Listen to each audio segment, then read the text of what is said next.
सुख मिलता है सत्संगत से, सुख मिलता है जीवन का कण कण खिलता है, जीवन का कण कण खिलता है।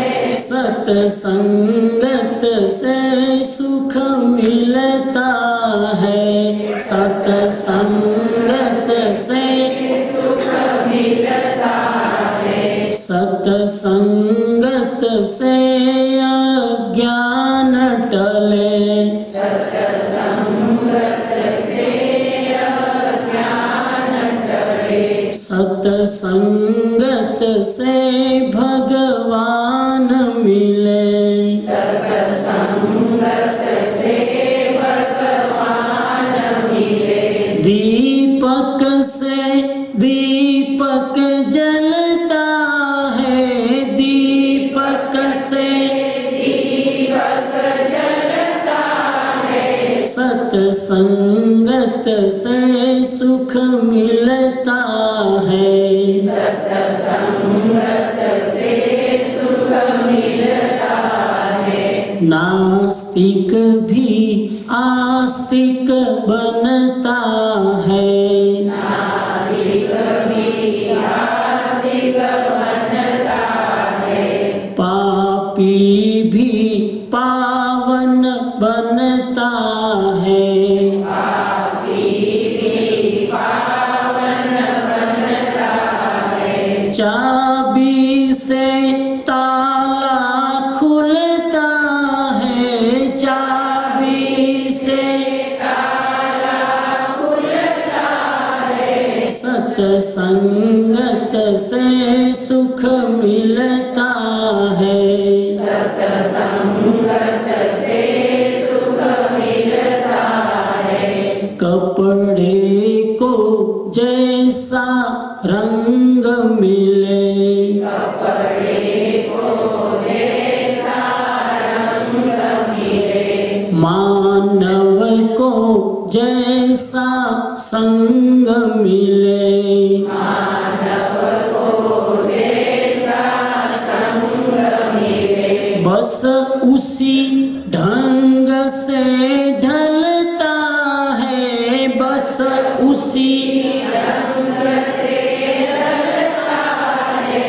सत्संगत से सुख मिलता है, सत्संगत से सुख मिलता है। जीवन का कण कण खिलता है, जीवन का कण कण खिलता है। सत्संगत से सुख मिलता है, सत्संगत से सुख मिलता है। मंगलम भगवान वीरो, मंगलम गौतमो प्रभु, मंगलम स्थूलिभद्राद्या जैन धर्मोस्तु मंगलम। ध्यानमूलं गुरुर्मूर्ति, पूजामूलं गुरुपदम्, मंत्रमूलं गुरुर्वाक्यम्, मोक्षमूलं गुरुकृपा।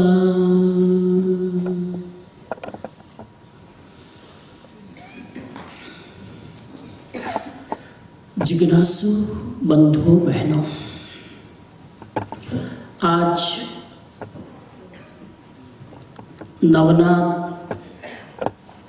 સેન્ટરના આ વિશાળ હોલમાં 2012ના પર્યુષણનો આજે બીજો દિવસ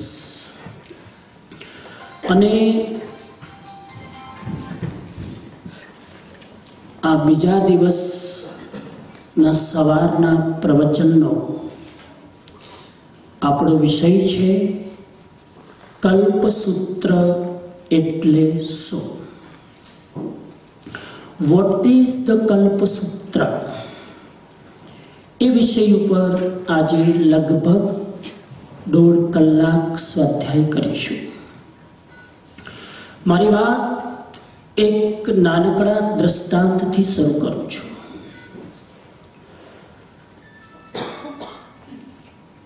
રાજગૃહી નગરી ભગવાન મહાવીર સ્વામીનું ચાતુર્માસ અને હજારો સાધુ સાધ્વીઓ, લાખો શ્રાવક શ્રાવિકાઓ ભગવાન મહાવીર સ્વામીના સમવસરણમાં નિરંતર 4 મહિના નિયમિત રૂપે દેશના સાંભળવા જાય છે, પ્રવચન સાંભળવા જાય છે, લેક્ચર સાંભળવા જાય છે. અને આખી રાજગૃહી નગરી ભગવાનના ચાતુર્માસના કારણે ધર્મથી રંગાયેલી દેખાય છે. એ શ્રાવસ્તી નગરીની અંદર દરેક શ્રાવકો ચાતુર્માસના 4 મહિના 6 આવશ્યકનું નિયમિત પાલન કરે, ચિંતન કરે. 6 આવશ્યક એટલે શ્રાવક માટે જે કમ્પલસરી કરવા જેવા કર્તવ્યો, જેમાં સામાયિક, ચતુર્વિષ્ટિ સ્તવ, વંદના, પ્રતિક્રમણ, 24 અને પચક્ખા, આ 6 આવશ્યકની આરાધના શ્રાવક શ્રાવિકાઓ ભગવાનના ચાતુર્માસમાં કરી રહ્યા છે. એમાં એ જ રાજગૃહી નગરીમાં એક અત્યંત ધર્મનિષ્ઠ શ્રાવક શ્રાવિકા રહે છે. રોજ મહાવીરની દેશના સાંભળવા જાય અને રોજ એટલા માટે જાય કે જીવનમાં, પ્રેક્ટિકલ લાઈફમાં જ્યારે અચાનક સુખ દુઃખના પ્રસંગો આવે છે ત્યારે રિસ્પોન્ડ માટે બહુ વિચારવાનો ટાઈમ નથી મળતો. લાઈફમાં અચાનક કોઈ અનફેવરેબલ કન્ડિશન આવી જાય, આપણે તરત રિએક્ટ કરતા હોઈએ છીએ. સંસારના દરેક પ્રસંગોમાં આપણા ઇમોશનલ રિએક્શન ન થાય, એટલા માટે સતત દેશના સાંભળવી, ભગવાનની વાણી સાંભળવી જરૂરી લાગે છે. પહેલેથી જો ભગવાનની વાણી સાંભળેલી હોય, પહેલેથી જો સત્સંગ કરેલો હોય, પહેલેથી જ જો સત્સંગ દ્વારા આત્માને ભાવિત કરી લીધું હોય તો પ્રસંગ આવે ત્યારે આપણે વિચલિત ન થઈએ. પ્રસંગ આવે ત્યારે પછી જ્ઞાન લેવું મુશ્કેલ છે. જ્ઞાન પહેલા લેવાનું, જેથી પ્રસંગોપાત કામ આવે. એટલે એક શ્રાવક શ્રાવિકા રોજ મહાવીરની દેશના સાંભળવા જાય, ઘરનું કામ બધું આટોપી, બધું ફટાફટ સવારે નાસ્તો પાણી જેમ તેમ કરી અને ઠીક 9 વાગે, 9:30 વાગે, તમારી ભાષામાં 11 વાગે, એ રાજગૃહી નગરી હતી, આ લંડન છે, તો 9 ના બદલે 11 વાગે વ્યાખ્યાનમાં દોડા દોડ કરીને પહોંચી જાય. પાછું ઘણા આપણી જેમ નહીં કે 9 ના 11 ના 11:30 થાય, 11:15 થાય, પછી 11:15 આટલા લેટ આવે તોય આગળ આવવાની ગુસ્તાખી કરે. એવા શ્રાવકો નતા. બહુ વિવેકી શ્રાવકો, બહુ જ ગંભીરતા લઈને જીવન ચલાવનાર શ્રાવકો ટાઈમ પર આવે. દેશના ચાલુ થાય ને પછી આવે એ શ્રાવકો સમજતા કે આ ભગવાનની વાણીનું અપમાન છે. તમે વિચાર કરો, ભગવાનની દેશના ચાલુ થાય ને પછી આવવું એ ભગવાનની વાણીની આસાધના છે. પહેલા ભગવાન આવે કે પહેલા શ્રોતા આવે? હા, અને અહીંયા થોડું ઉલટું પુલટું થાય છે. જોકે હું મારી પ્રસન્નતા વ્યક્ત કરું છું કે 80% લોકો પહેલા આવી જાય છે, સમય પહેલા, પણ 20% લોકો થોડાક લેટ આવે. ને લેટ આવવાનું કારણ એનું માઇન્ડ, પરિસ્થિતિ નહીં. Don't blame the situation, mind. 11 વાગે સ્વામીજી હજુ તો આવશે, પછી વળી 2 નવકાર મંત્ર કરશે, પછી ધ્યાન ધરશે જે આપણું લાગતું નથી, પછી 2-3 ભજન ગાય, 11:30 તો પ્રવચન ચાલુ કરે, એટલે આપણે 11:30 પહોંચી જશું. તમને હું છૂટ આપું છું, 5 સેકન્ડ જરાક પાછળ નજર કરીને જુઓ, પાછળ જુઓ. હા, જોઈ લીધું? હજુ લોકો આવે છે, હજુ લોકો આવે છે.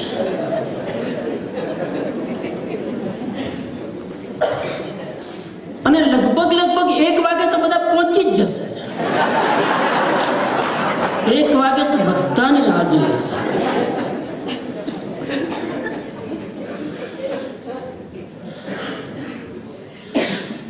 કેટલો ઉત્સાહ છે તમારો! અને આ ઉત્સાહ જોઉં છું એટલે આ બધું બોલવાનું મન થાય છે. આટલું ખુલ્લા દિલથી કહું છું કે ભગવાનની વાણી સાંભળો તો શરૂઆતથી સાંભળવાની કોશિશ કરો. ક્યારેક બને કે ગાડી ખરાબ થઈ ગઈ, કે કોઈ પોલીસે ટિકિટ આપી, ફાસ્ટ ભાગતા હોય તો લેટ નીકળે એટલે ફાસ્ટ ભાગે એટલે ટિકિટ આપે. આ બધું વિશેષ સર્કલ છે. પેલો ફાસ્ટ ભાગો જ નહીં કે ટિકિટ મળે. કાલથી કોશિશ કરજો 11 વાગે ટચ થઈ જજો. 11:05 પહેલા જો પૂરું સાંભળવું હોય તો. અડધું લેક્ચર સાંભળવું એ ન સાંભળવા કરતા ડેન્જરસ. અડધું લેક્ચર સાંભળવું એ ન સાંભળવા કરતા ડેન્જરસ. કેમ કે અડધું સાંભળશો એટલે વધારે ઉપાધિ કરશે. એટલે કોશિશ કરો. કોઈ અપવાદ, કોઈ અચાનક કોઈ કારણ આવી જાય, કોઈ અચાનક ઘરેથી નીકળતા ઇમરજન્સી આવી જાય, હું સમજી શકું છું, પણ બાકી નહીં. લેટ આવો તો પણ અહીંયા દરવાજા ખુલ્લા છે. બાકી તમે આવો શિકાગો, ખબર પડે 1 મિનિટ લેટ આવે એટલે બધા દરવાજા બંધ હોય. એક દરવાજો ખુલ્લો ના હોય. Not allowed. તમારી ફ્લાઇટ 11 વાગે હોય અહીંથી ઇન્ડિયાની, તો કેટલા વાગે પહોંચો? ના, 11:10 પહોંચો ચાલે ને. તમારી મામી નીકળી ગઈ હોય, એ રવાના થઈ ગઈ. અને તમે તો પરદેશની ભૂમિમાં રહો છો, વિદેશની ભૂમિમાં રહો છો, જ્યાં ટાઈમની કેટલી કિંમત છે. કોશિશ કરજો. જોકે મને બહુ પ્રસન્નતા છે કે બધા ટાઈમ પર જ આવે છે. આ તો આમ જ ખબર નહીં, થોડું મૂળ બની ગયું એટલે કહી દીધું. બાકી કોઈ કહેવાનો મારો આશય નહોતો. આટલા નિયમિત આવે ને છતાં મારે બોલવું પડે. લગભગ પરફેક્ટ છે, મને આનંદ છે. તો ભગવાનની દેશના સાંભળવા જાય છે. અને એકવાર એવું બને છે કે શ્રાવકને બારગામ ધંધાર્થે જવાનું થાય છે. સાંભળજો, મહાવીર સ્વામીનો પ્રસંગ છે. 2600 વર્ષ પહેલા જરા તમારા માઇન્ડને લઈ જજો. મહાવીરના સમવસરણની જરા કલ્પના કરજો. શ્રાવકને બારગામ જવાનું થાય છે અને શ્રાવકના મનમાં શ્રાવિકા પ્રત્યે, પોતાની જ ધર્મપત્ની પ્રત્યે એક મીઠી ઈર્ષ્યા થાય છે. Sweet jealousy. અને એક અનુમોદના પણ થાય છે. મીઠી જેલેસી એટલા માટે થાય છે કે હું હવે 15 દિવસ માટે બહારગામ જાઉં છું, એટલે મને તો ભગવાનની વાણી સાંભળવાનો ચાન્સ મળશે નહીં, અને તું રોજ ભગવાનની વાણી સાંભળીશ. કેટલી ભાગ્યશાળી છે તું! મને આ ચાન્સ નહીં મળે અને તું રોજ આટલો લાભ લઈશ એટલે મને એક મીઠી ઈર્ષ્યા થાય છે, સ્વીટ જેલેસી થાય છે. પણ સાથે હું એપ્રિશિએશન પણ કરું છું કે ધન્યવાદ છે તને કે તને આવો લાભ મળશે, તારો આત્મા હળવો બનશે, તને જ્ઞાન મળશે અને તારા જીવનમાં કામ આવશે. શ્રાવિકા જાય છે, શ્રાવક ધંધારથી બહાર ગામ ગયા છે, શ્રાવિકા જાય છે ભગવાનની વાણી સાંભળવા. વાણી સાંભળીને આવે છે એટલામાં મોડું થઈ જાય છે. એના 2 સંતાન, 2 રત્નો, બાળકો, વેરી ક્યુટ ચિલ્ડ્રન સ્કૂલથી ઘરે આવે છે. ઘરે આવે છે તો ખબર પડે છે કે મમ્મી ઘરે નથી. દેશના સાંભળીને હજુ આવ્યા નથી. છોકરાએ વિચાર કર્યો કે ચાલો એકલા જ ઘરે છીએ તો થોડુંક તળાવમાં જઈ અને સ્વિમિંગ કરી આવીએ. લેક ઉપર જાય છે સ્વિમિંગ કરવા માટે. બંને ભાઈઓ નીકળી પડે છે.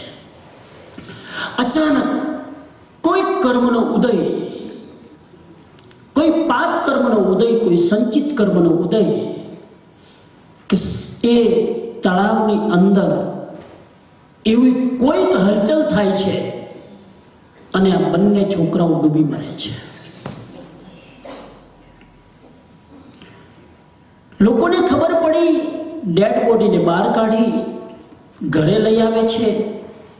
બાજુના ઘરમાંથી પડોશમાં ચાવી રાખેલી, ચાવીથી ઘર ખોલે છે અને ત્યાં એક રૂમમાં બંને બાળકોને સફેદ ચાદર ઓઢાડીને સુવાડી દે છે. કલાક 1.5 કલાક પછી શ્રાવિકા ઘરે આવે છે. ભગવાનની વાણી સાંભળીને આવે છે. એલિવેટેડ સ્ટેજમાં છે. ભગવાનની વાણીનો પ્રભાવ એના રોમે રોમમાં છે. ઘરે આવે છે અને લોકો જે આજુબાજુ છે ડેડ બોડીની બાજુમાં કહે છે કે આવી ઘટના બની છે. આજે મૃત્યુના સમાચાર આપે છે. શ્રાવિકાને શું થયું હશે? 2 સેકન્ડ શોક લાગે છે, પણ ભગવાનની વાણી ફ્રેશ સાંભળીને આવેલી, એલિવેટેડ સ્ટેજમાં હતી એટલે 2 મિનિટમાં પોતાના મનને સ્વસ્થ કરે છે. વાર્તા માત્ર વાર્તાની દ્રષ્ટિએ ન સાંભળતા. તમારી લાઈફમાં તમે જો ખૂબ ધર્મ કરતા હોય અને તમારી લાઈફમાં આવી ક્રિટિકલ સિચ્યુએશન આવીને ઊભી રહે તો આવા પ્રસંગે તમે વધારે નાસ્તિક બની જાઓ કે વધારે આસ્તિક બનો? ભગવાનની નજીક આવા પ્રસંગે વધારે જાઓ કે ભગવાન પ્રત્યે નફરત પેદા થાય? પ્રસંગ આવે ત્યારે ખબર પડશે. અને ભગવાનને પ્રાર્થના કરું કે કોઈના જીવનમાં આવા પ્રસંગો ના આવે. પણ પુણ્ય પાપ દરેક વ્યક્તિ 24 કલાક સાથે લઈને ચાલતો હોય છે. બની શકે કોઈક આવી કોઈક બીજી ઘટના તમારી લાઈફમાં બને. ન ધાર્યું હોય થાય અને ધાર્યું હોય ન થાય. આનું નામ સંસાર. એ ઘટના બને ત્યારે જો તમને એમ થાય કે આટલા સામાયિક રોજ કર્યા અને આ એનું પરિણામ નથી કરવા સામાયિક, સમજી લો અત્યાર સુધી તમે જેટલી સામાયિક કરી છે એ બધી સમજણ વગર કરી છે. પ્રતિકૂળ પરિસ્થિતિમાં જો તમે ધર્મ શ્રવણ કરીને તમારી મનની દ્રઢતા જાળવી ન શકો તો એ બધો જ સત્સંગ, બધો જ સ્વાધ્યાય, બધી જ ધર્મની આરાધના વ્યર્થ છે. એ શ્રાવિકા આવા સમયે પોતાનો આત્મ પરિચય આપે છે અને એટલામાં પેલા શ્રાવક બહારથી આવે છે. કેમ કે એને પણ સૂચના કરવામાં આવી કે આવી ઘટના બની છે. કોઈ ડાયરેક્ટ વાત ના કરી પણ બોલાવી લીધું કે જલ્દી આવી જાઓ. અને પતિદેવ આવે છે, શ્રાવક આવે છે ઘરે. શ્રાવિકા જરાક ચહેરા ઉપર ઉદ્વિગ્નતા છે. અંતર હૃદયમાં કોઈ આર્ત ધ્યાન, રૌદ્ર ધ્યાન નથી. શ્રાવક પૂછે છે કે કેમ આજે ચહેરા ઉપર જે પ્રસન્નતા હોય છે નથી. ત્યારે કીધું કે નહીં, કોઈ ખાસ કારણ નથી. એક વાત કહું? જી બોલો. થોડા સમય પહેલા કોઈ પડોશમાંથી હું 2 રત્નો લઈ આવી હતી. 2 રત્ન. એ 2 રત્નો મેં વાપર્યા. હવે એ પાછા માંગે છે, આપું કે નહીં? શ્રાવક કે હવે રત્નો કોઈના લઈને આવ્યા હોય અને પાછા માંગે તો વાપરી લીધા પછી, યુઝ કરી લીધા પછી તો આપી જ દેવા જોઈએ ને. સમજો શ્રાવિકાની ઊંચાઈ કેટલી છે ધર્મની. શ્રાવિકા કહે છે કે રત્નો પાછા આપી દઈએ તો તમને દુઃખ તો ન થાય ને? દુઃખ તો ન થાય ને? એમાં શેનું દુઃખ થાય? જે રત્નો આપણી પાસે કોઈ આપ્યા છે એ પાછા આપવામાં વળી દુઃખ શેનું? કોઈ દુઃખ ન થાય. લઈ જાય છે રૂમમાં અને ચાદર પેલી ખોલે છે ઉઢાડેલી, કે છે કે આ 2 રત્નો કર્મ પ્રકૃતિએ આપણને વાપરવા માટે આપ્યા હતા. સમય પૂરો થઈ ગયો અને આજે કર્મ પ્રકૃતિ આ 2 રત્નોને પાછા લઈ લે છે. 1 મિનિટ શ્રાવકને ધ્રાસકો લાગ્યો, પણ બીજી જ મિનિટે એ શ્રાવક પણ શ્રાવિકાની જેમ આત્મસ્થ બને છે. અનિત્ય ભાવનાનું ચિંતન કરે છે કે જે વ્યક્તિ કર્મોથી આવે છે એ જ વ્યક્તિ કર્મ પૂરા થાય એટલે રવાના થાય છે. આપણી એક મોટી જવાબદારી છે. એ જવાબદારી માત્ર એટલી નથી કે આપણે પ્રતિકૂળ પરિસ્થિતિમાં બેલેન્સ રહીએ. શ્રાવિકાની મોટી જવાબદારી છે. આ સ્ટોરી શ્રાવિકાની છે અને શ્રાવકને કેટલા માનસિક સ્વસ્થતા આપવાનું કામ કરે છે. આપણે હોઈએ તો પોતે વિચલિત થઈ જઈએ અને આપણી આજુબાજુના આખા વાતાવરણને પણ વિચલિત કરીએ. આ શ્રાવિકા પોતે સ્વસ્થ રહીને પોતાના શ્રાવકને પણ આવી સ્થિતિમાં કેવી રીતે મનોબળ જાળવી રાખવું એની પ્રેરણા આપે છે. આ ઘટનાથી એટલી મારી વાત શરૂ કરું છું કે આવું બળ, આવી સ્ટ્રેન્થ માણસને મળતી ક્યાંથી હશે? આ સ્ટ્રેન્થ મળે છે સત્સંગથી. આ સ્ટ્રેન્થ મળે છે ભગવાનની વાણી સાંભળવાથી. આ સ્ટ્રેન્થ મળે છે સ્વાધ્યાય કરવાથી. આ સ્ટ્રેન્થ મળે છે રીડિંગ કરવાથી. આ સ્ટ્રેન્થ મળે છે મેડિટેશન કરવાથી.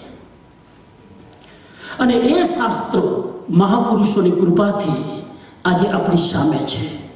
કેટલા ઋષિઓએ, કેટલા સંતોએ, કેટલા આચાર્યોએ, કેટલા ભગવંતોએ કઠોર તપશ્ચર્યા કરીને ભગવાનની વાણીને પ્રિઝર્વ કરવાની કોશિશ કરી છે. આજે તમે અને હું આ દેશની અંદર આટલી પ્રસન્નતાથી બેઠા છીએ એનું કોઈ કારણ હોય તો ભગવાનની વાણી. 1 સેકન્ડ વિચાર કરજો કે ભગવાનની આપણને વાણી મળી ન હોત તો આજે આપણે કયા રસ્તે હોત?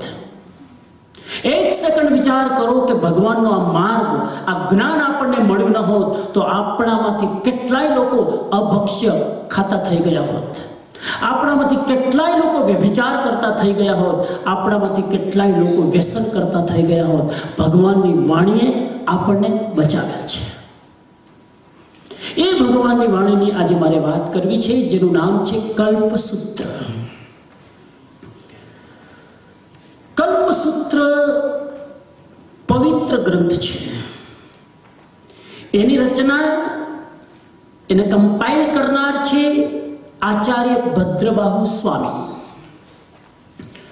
આ ગ્રંથની રચના થઈ આજથી લગભગ 900 થી 1000 વર્ષ પહેલા. મહાવીર સ્વામીના નિર્વાણ પછી લગભગ 1800 વર્ષ પછી આ ગ્રંથની રચના થઈ. કેવી રીતે થઈ?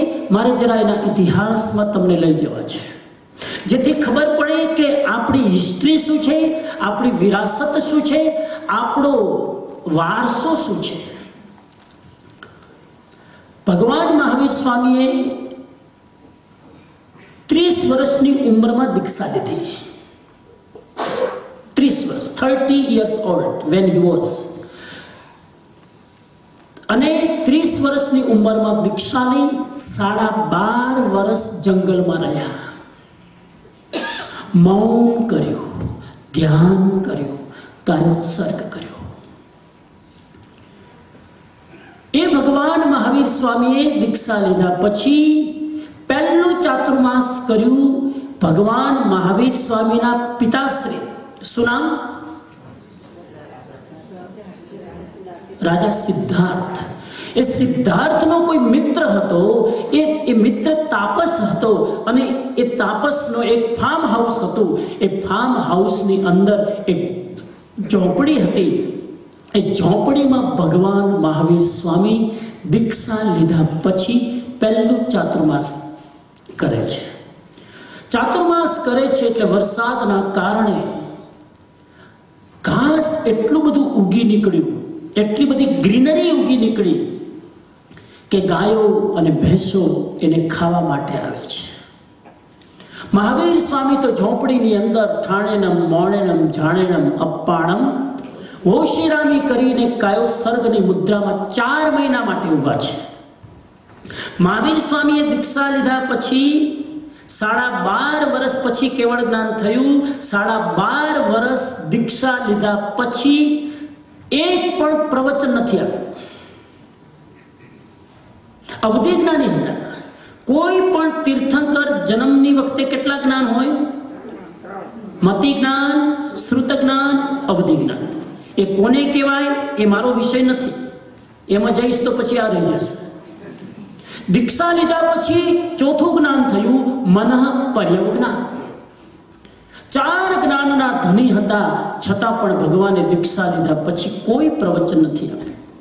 માત્ર મેડિટેશન, ધ્યાન, કૌશક. અને એ પેલા ચોમાસામાં જ્યારે ગાયો આ બધું ખાય છે, પેલા તાપસને આ ગમતું નથી કે મેં ઝોપડી રહેવા માટે આપી. એક પક્ષી પણ પોતાના ઘોંસલાની રક્ષા કરે છે. એક પક્ષી પણ, એક બર્ડ પણ પોતાનું શું કહેવાય, માળાની રક્ષા કરે છે. ગુજરાતીમાં માળો કહેવાય. આજની જનરેશન માળો શું કે ખબર જ ન હોય. એક ભાઈને સાધુએ કીધું, શ્રાવકે કીધું કે કંઈક ઉપદેશ આપો. તો કે રોજ માળા ફેરો, રોજ માળા ફેરો. બીજા દિવસે ગયો, એક ઝાડ ઉપરના માળા બીજા ઝાડ ઉપર મૂકે, બીજા ઝાડના માળા આ ઝાડ ઉપર મૂકે, આ ઝાડના માળા આ ઝાડ ઉપર મૂકે. પેલો કે પણ આ બુઢાપામાં શું કરો છો? તો કે સાધુ મહારાજે કીધું રોજ માળા ફેરો. પેલું માળા ફેરું છું. આ માળા ફેરવાની વાત નથી. તો એક પક્ષી પણ પોતાનું ઘરની સેફટી કરે છે. તો તમે તો અવધિ જ્ઞાની છો, ભગવાન બનવા નીકળ્યા છો, મોક્ષમાં જવા નીકળ્યા છો. તમારું કમસે કમ ઘર તો સાચવો. એને ખબર નથી તાપસને કે આ મહાપુરુષ એવી વ્યક્તિ છે કે જે પોતાનું શરીર પણ નથી સાચવી શકતો, તો આ તમારું ઘર ક્યાંથી સાચવશે? પોતાના શરીરની પણ જેને પડી નથી એ તમારું ઘર કેવી રીતે સાચવશે? ભગવાનના કાનમાં શબ્દો પડે છે, ભગવાન તો કૌશકમાં ઊભા છે. પણ જેવો કૌશક પૂરો થયો અને કહેવાય છે કે તાપસને આ વાત ગમી નહીં કે વર્ધમાન પોતાના ઝોપડીનું ધ્યાન ન રાખે તો એ રિસ્પેક્ટ ન કહેવાય. અને ભગવાન એ ઝોપડી છોડીને ત્યાંથી રવાના થઈ જાય છે. અને 4 સંકલ્પ કરે છે, 5 સંકલ્પ કરે છે. બહુ ઇન્ટરેસ્ટિંગ છે, એટલે હું જરાક તમને થોડીક યાત્રા કરાવું છું. ભગવાન મહાવીર સ્વામીએ 5 નિયમ લીધા દીક્ષા લીધા પછી. આ ઘટનાના કારણે પહેલો સંકલ્પ કર્યો, કોઈને ન ગમે એવી જગ્યાએ હું રહીશ નહીં. આ સંકલ્પ બહુ ઇમ્પોર્ટન્ટ છે. આપણે એક સંકલ્પ કરીએ, કોઈને ન ગમે એવી જગ્યાએ હું જઈશ નહીં, કોઈને ન ગમે એવા શબ્દો બોલીશ નહીં, કોઈને ન ગમે એવું કામ કરીશ નહીં, કોઈને ન ગમે એની બાજુમાં આ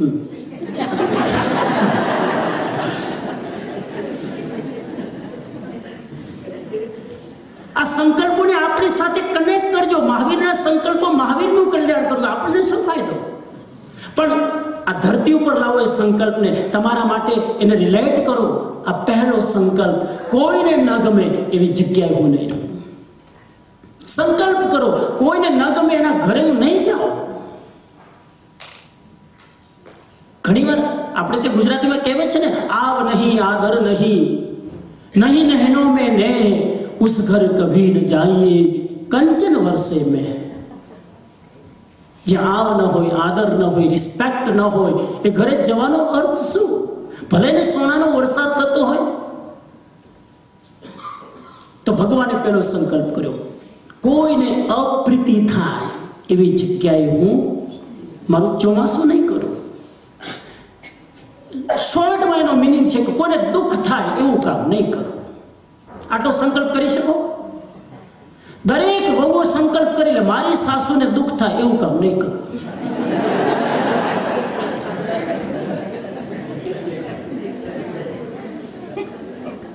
દરેક સાસુ સંકલ્પ કરી લે, મારી વહુને દુઃખ થાય એવો રિમોટ કંટ્રોલ લઈને નહીં ફરું. હા, રિમોટ કંટ્રોલ શબ્દ વાપરું છું સાસુ માટે. Remote control. જમાનો બદલાઈ ગયો છે. હવે સાસુએ સાસુ બનવાની જરૂર નથી, સાસુએ વહુની ફ્રેન્ડ બનવાની જરૂર છે. મારી વાત ગમે તાળીઓ પાડવાનું છું, સામાયિક ન. હા, મને ખબર નથી પડતી કે તમને દુઃખ થાય છે મારી વાત સાંભળીને કે સુખ થાય છે. वो जमाना लद गया, वो जमाना लद चुका हिंदुस्तान में कि एक सासू अपने बहू को कंट्रोल में रखती थी, दबा के रखती थी. आज तो जमाना उल्टा है, एक बहू सासू को कंट्रोल में रखती है. તમે ખૂણા માળા ફેરો, અમારા કામમાં ઇન્ટરફિયર નહીં કરો, અમારે શું કરું, તમને બે ટાઈમ જમવાનું મળી જાય, ખાઈ લો ચૂપચાપ. જમાના બદલ ચુકા. ઘણા લોકો મને કહે કે સ્વામીજી જૂના જમાનામાં આજના જમાનામાં ફરક શું? મેં કીધું સીધો ફરક છે. જૂના જમાનામાં લોકો ટોયલેટ બહાર જતા જંગલમાં અને ભોજન ઘરમાં કરતા.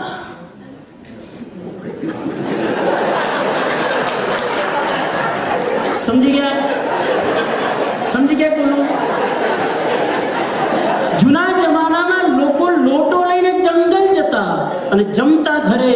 નવા જમાનામાં ટોયલેટ ઘરમાં જાય અને ખાવા બહાર જાય.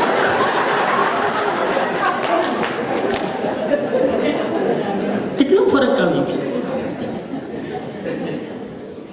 સંકલ્પ કરો કે કોઈને કષ્ટ થાય મારા નિમિત્તે એવી પ્રવૃત્તિ હું નહીં કરું. પરિવારમાં જ નહીં, સંઘમાં પણ. આખો સંઘ કેટલો ગૌરવશાળી છે. કેટલા લોકોએ તપ તપ્યું છે આ સંઘને આગળ લાવવા માટે. આ નવનાથ પછી નવનાથ ભેગી થાય અને આટલી પ્રસન્નતાથી નવનાથ એક સાથે ચાલે. અને એમાં સંકલ્પ કરો. એક ભાઈ કોઈ સ્વામિનારાયણ સાધુ પાસે ગયા. એક ભાઈ સ્વામિનારાયણ સાધુ પાસે જઈને કે હું રિટાયર્ડ થઈ ગયું છું, મારે સેવા કરવી છે, તમે આદેશ આપો, મારે સેવા કરવી છે. તો કે તું નહીં કરી શકે. અરે હું એટલે તો ઓફર કરું છું, મારે કરવી છે, હું ફ્રી છું. તો કે એક જ સેવા કર, આજથી કોઈને નડતો નહીં. નડવાનું બંધ કરી દે, કોઈને આડે ના આવતો. તારાથી થાય એટલું કામ કરજે, ના થાય કોઈ આગળ વધતું હોય, કામ કરતું હોય, કમ સે કમ ઇન્ટરફિયર ન કરીશ. કમ સે કમ તારા ખોટા ઓપિનિયન આપીને કોઈને મિસગાઈડ ન કરીશ. પેલો વયો ગયો પાછો કે આ સેવા તો મારાથી થાય એમ નથી. અઘરું કામ સોંપ્યું તમે. સંકલ્પ કરો. કેટલા ભાવથી તમે સાંભળો છો. એટલે અને મને લોકો કહે છે ત્યારે આનંદ થાય. મને આવીને લોકો કે સ્વામીજી આ તમારી 28ની કલ્પના ગમી. આજે જ એક બેન આવે, આજે આખો દિવસ મૌન કર્યું છે. મેં કીધું મારું કાલનું વ્યાખ્યાન સફળ. એક બેન જો આજે મૌન કરીને સક્સેસ થઈ ગયું. એક બેન આજે આવી મને કે મૌનના પચકાણ આપી. આજે એક બેન મૌન કરે છે. આટલી દોડાદોડ કરો તમે તમે સત્સંગ સાંભળવા વ્યાખ્યાનમાં કેટલા વ્યાખ્યાનો સાંભળ્યા હશે? દોડાદોડ કરો છો, આટલું નોલેજ લીધા પછી જો એક પણ વસ્તુ અપનાવો નહીં તો આ દોડાદોડ બધી બેકાર છે. સંકલ્પ કરજો, એક વસ્તુ પકડજો વ્યાખ્યાનમાંથી. પેલો સંકલ્પ કર્યો, બીજો સંકલ્પ કર્યો ભગવાન મહાવીરે, આજથી જ્યાં સુધી મને કેવળ જ્ઞાન નહીં થાય ત્યાં સુધી હું બોલીશ નહીં. વિચાર તો કરો, 12 વર્ષનું મૌન આપણે 12 મિનિટ રાખીએ તો ઘણું. 12 વર્ષનું મૌન કર્યું. કોઈ એમને પૂછે કે તમે કોણ છો તો ખાલી એક જ વાક્ય બોલે, હું ભિક્ષુ છું, હું સાધુ છું, હું મુનિ છું. That's it. અવધિ જ્ઞાની, એને બધું દેખાય છે કે 50 માઇલના એરિયામાં શું થઈ રહ્યું છે, પણ એક શબ્દ બોલતા નથી. આપણે તો જરાક થોડું જ્ઞાન થાય તો દોઢ થયા વગર રહીએ ને. અને અવધિ જ્ઞાની, તમે કલ્પના તો કરો, અવધિ જ્ઞાની એક શબ્દ ઉચ્ચારિત નથી કરતા. કેટલી ગંભીરતા હશે. એટલે આપણે લોગસ પાઠમાં બોલીએ છીએ, સાગર વર ગંભીરા સિદ્ધા સિદ્ધિ મમતિ સંતો. સાગરના સમાન જે ગંભીર છે એ ભગવાન છે આપણા. બોલે નહીં.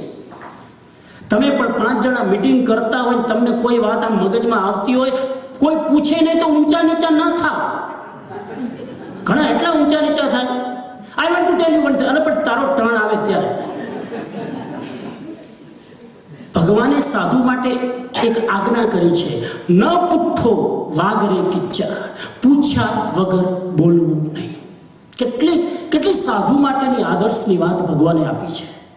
તો બીજો સંકલ્પ કર્યો, હું પ્રાયઃ મૌનમાં રહીશ. ત્રીજો સંકલ્પ કર્યો, હું હાથમાં ભિક્ષા લઈશ. ત્રીજો સંકલ્પ. યાદ રાખો, આજનું નવું જનરેશન, આપણો વારસો શું છે, આપણા ભગવાન કેવી રીતે ભગવાન બન્યા. ત્રીજો સંકલ્પ કર્યો, હું હાથમાં ભોજન કરીશ, કર પાત્ર ભોજન કરીશ. મહાવીર સ્વામી પાત્ર નતા રાખતા આજના સાધુની જેમ, દિગંબર સાધુ હતા. મહાવીર સ્વામી વખતે તો બધા જ તીર્થંકરો દિગંબર હતા. હાથમાં કરપાત્ર. ચોથો સંકલ્પ કર્યો, હું લગભગ અધિકતમ સમય ધ્યાન કાઉસગમાં જ પસાર કરીશ. આ ચોથો સંકલ્પ, લગભગ ધ્યાન કાઉસગમાં જ રહીશ. અને 5મો સંકલ્પ કર્યો ભગવાને કે જ્યાં સુધી મને જ્ઞાન પ્રાપ્ત ન થાય ત્યાં સુધી હું 12 ભાવનાનું ચિંતન કરીશ. કેટલી ભાવના? 12 ભાવના. ખબર છે નામ 12 ભાવનાના? 12 ભાવનાના નામ નહીં? બીજી વાર ક્યારેક આપણે આવશું ત્યારે કરશું. આ 5 સંકલ્પો ભગવાને કર્યા. અને પછી એમને 12 વર્ષ સાધના કરી, કેવળ જ્ઞાન પ્રાપ્ત. એનો આખો પ્રસંગ છે, ઇન્ટરેસ્ટિંગ. હું વાત કરીશ 5મા દિવસે, મહાવીરનું જીવન ચરિત્રની વાત કરીશ, ત્યારે હું તમને કહીશ કે ભગવાન કેવી રીતે ભગવાન બન્યા. તો એ ભગવાને દીક્ષા લીધા પછી કેવળ જ્ઞાન પ્રાપ્ત કર્યું.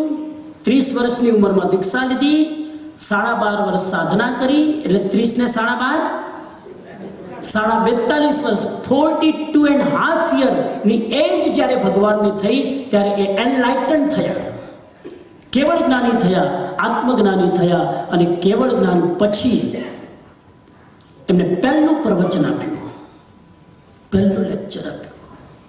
પણ કહેવાય છે કે પેલું લેક્ચર ખાલી ગયું, પેલું લેક્ચર ફેલ ગયું.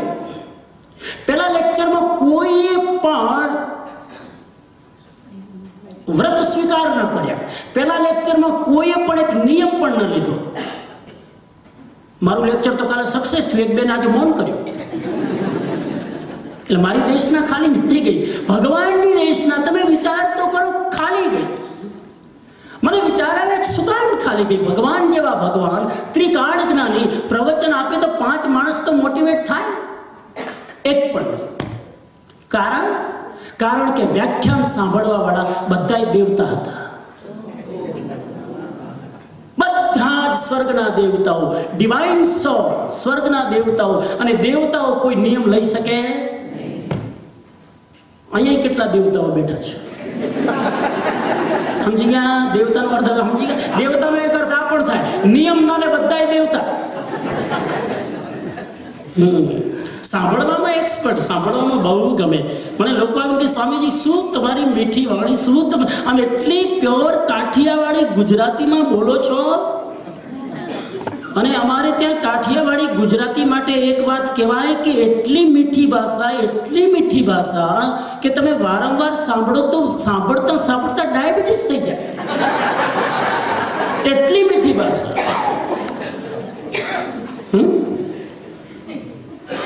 પણ પકડજો તો એ ભગવાને પહેલી દેશના આપી ખાલી ગઈ. બધા જ દેવતાઓ હતા, બધાએ વાહવા કરી, પણ એક પણ દેવતા નિયમ ન દઈ શકે. બીજી દેશના આપી અને ત્યારે ગણધર ગૌતમ સ્વામી, ઇન્દ્રભૂતિ ગૌતમ નામ સાંભળ્યું? અંગૂઠે અમૃત વશે લબ્ધિ તણા ભંડાર, ગુરુ ગૌતમને સમરીએ મનવંચિત ફલદાતાર. આપણે બોલીએ છીએ અંગૂઠે અમૃત વશે. એના અંગૂઠામાં કયું અમૃત હતું? જે પાત્રમાં અંગૂઠો મૂકે એ પાત્ર ખીરથી ભરાઈ જાય અને હજારો તપસ્વી સાધુઓને પારણ કરાવે. અંગૂઠે અમૃત વશે લબ્ધિ તણા ભંડાર. સૂત્રોમાં જાઓ, સમય નથી કલ્પસૂત્રની વાત કરવી છે. લબ્ધિ તણા ભંડાર. કઈ લબ્ધિ હતી? મહાવીર સ્વામી પાસે જે લબ્ધિ નથી એ લબ્ધિ ગૌતમ સ્વામી પાસે હતી. ગૌતમ સ્વામી પાસે એક લબ્ધિ જોરદાર હતી. ખબર છે કઈ? એ લબ્ધિ એ હતી કે ગૌતમ સ્વામી જેને દીક્ષા આપે એને કેવળ જ્ઞાન ગેરંટી. કેવળ જ્ઞાન નિયમથી થાય. મહાવીર સ્વામી દીક્ષા આપે બધાને કેવળ જ્ઞાન થાય, કોઈ નિયમ. પણ ગૌતમ સ્વામી જેને દીક્ષા આપે એને કેવળ જ્ઞાન. ગૌતમ સ્વામીના નિમિત્તથી હજારો કેવલી થયા, ગૌતમ સ્વામી રહી ગયા.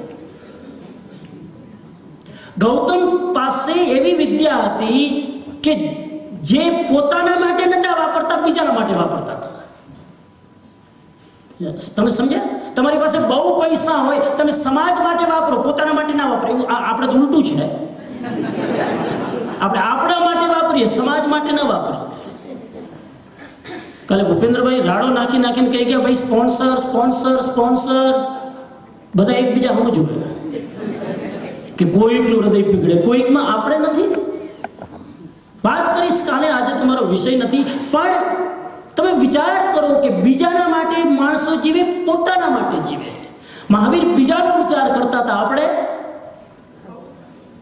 એક તમને કહું, વાત નીકળી છે એટલે આ પગથિયામાં, આ હોલના પગથિયામાં તમે પગ મૂકો છો ને ત્યારે સંઘનું ઋણ તમારા માથે ચડે છે. યાદ રાખજો. જે સમયે તમે આ હોલમાં એન્ટ્રી કરો છો અને આ હોલની એક વસ્તુનો ઉપયોગ કરો છો, પ્રવચન સાંભળવાથી લઈ, જમવાથી લઈ, સુવાથી લઈ, બેસવાથી લઈ, આરતી દીવાથી લઈ, જેટલો લાભ લો છો, ભક્તિથી લઈ, એ બધાનું ઋણ સંઘનું તમારા માથે ચડે છે. And you have to pay return. That is the શ્રાવક.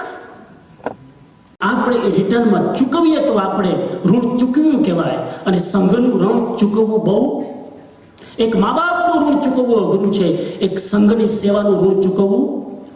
ઋણ તો ના ચૂકવી શકાય, પણ થોડુંક ઓછું તો કરી શકાય. અને સૌથી મોટો લાભ છે સાધર્મિક ભક્તિનો. હું તમને શાસ્ત્રનો રેફરન્સ આપી, સમય આવશે ત્યારે. પણ હું તમને ઈશારો કરું છું કે સૌથી મોટો લાભ છે સાધર્મિક ભક્તિનો. પ્રેમથી આપણા જ સાધર્મિક ભાઈઓને જમાડવા, આપણા ભાવથી અને આપણા અનુદાનથી, આ સૌથી મોટું દાન છે.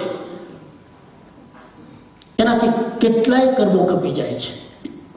મને અહીંની બહુ ખબર નથી. શિકાગોમાં હતો તો પેલા પ્રેસિડેન્ટે ઘોષણા કરી કે આઈમ્બિલની ઓડીમાં 2 વર્ષમાં 2 વાર આઈમ્બિલની ઓડી સંઘમાં થશે. કોઈ સ્પોન્સર નથી. પર્યુષણના 8 દિવસ દિવસ સવારે બ્રેકફાસ્ટ, બપોરે લંચ, સાંજના જમવાનું જૈન સેન્ટરમાં. કોઈ સ્પોન્સર નથી, પણ પ્રેસિડેન્ટની ભાવના ઘોષણા કરી દીધી.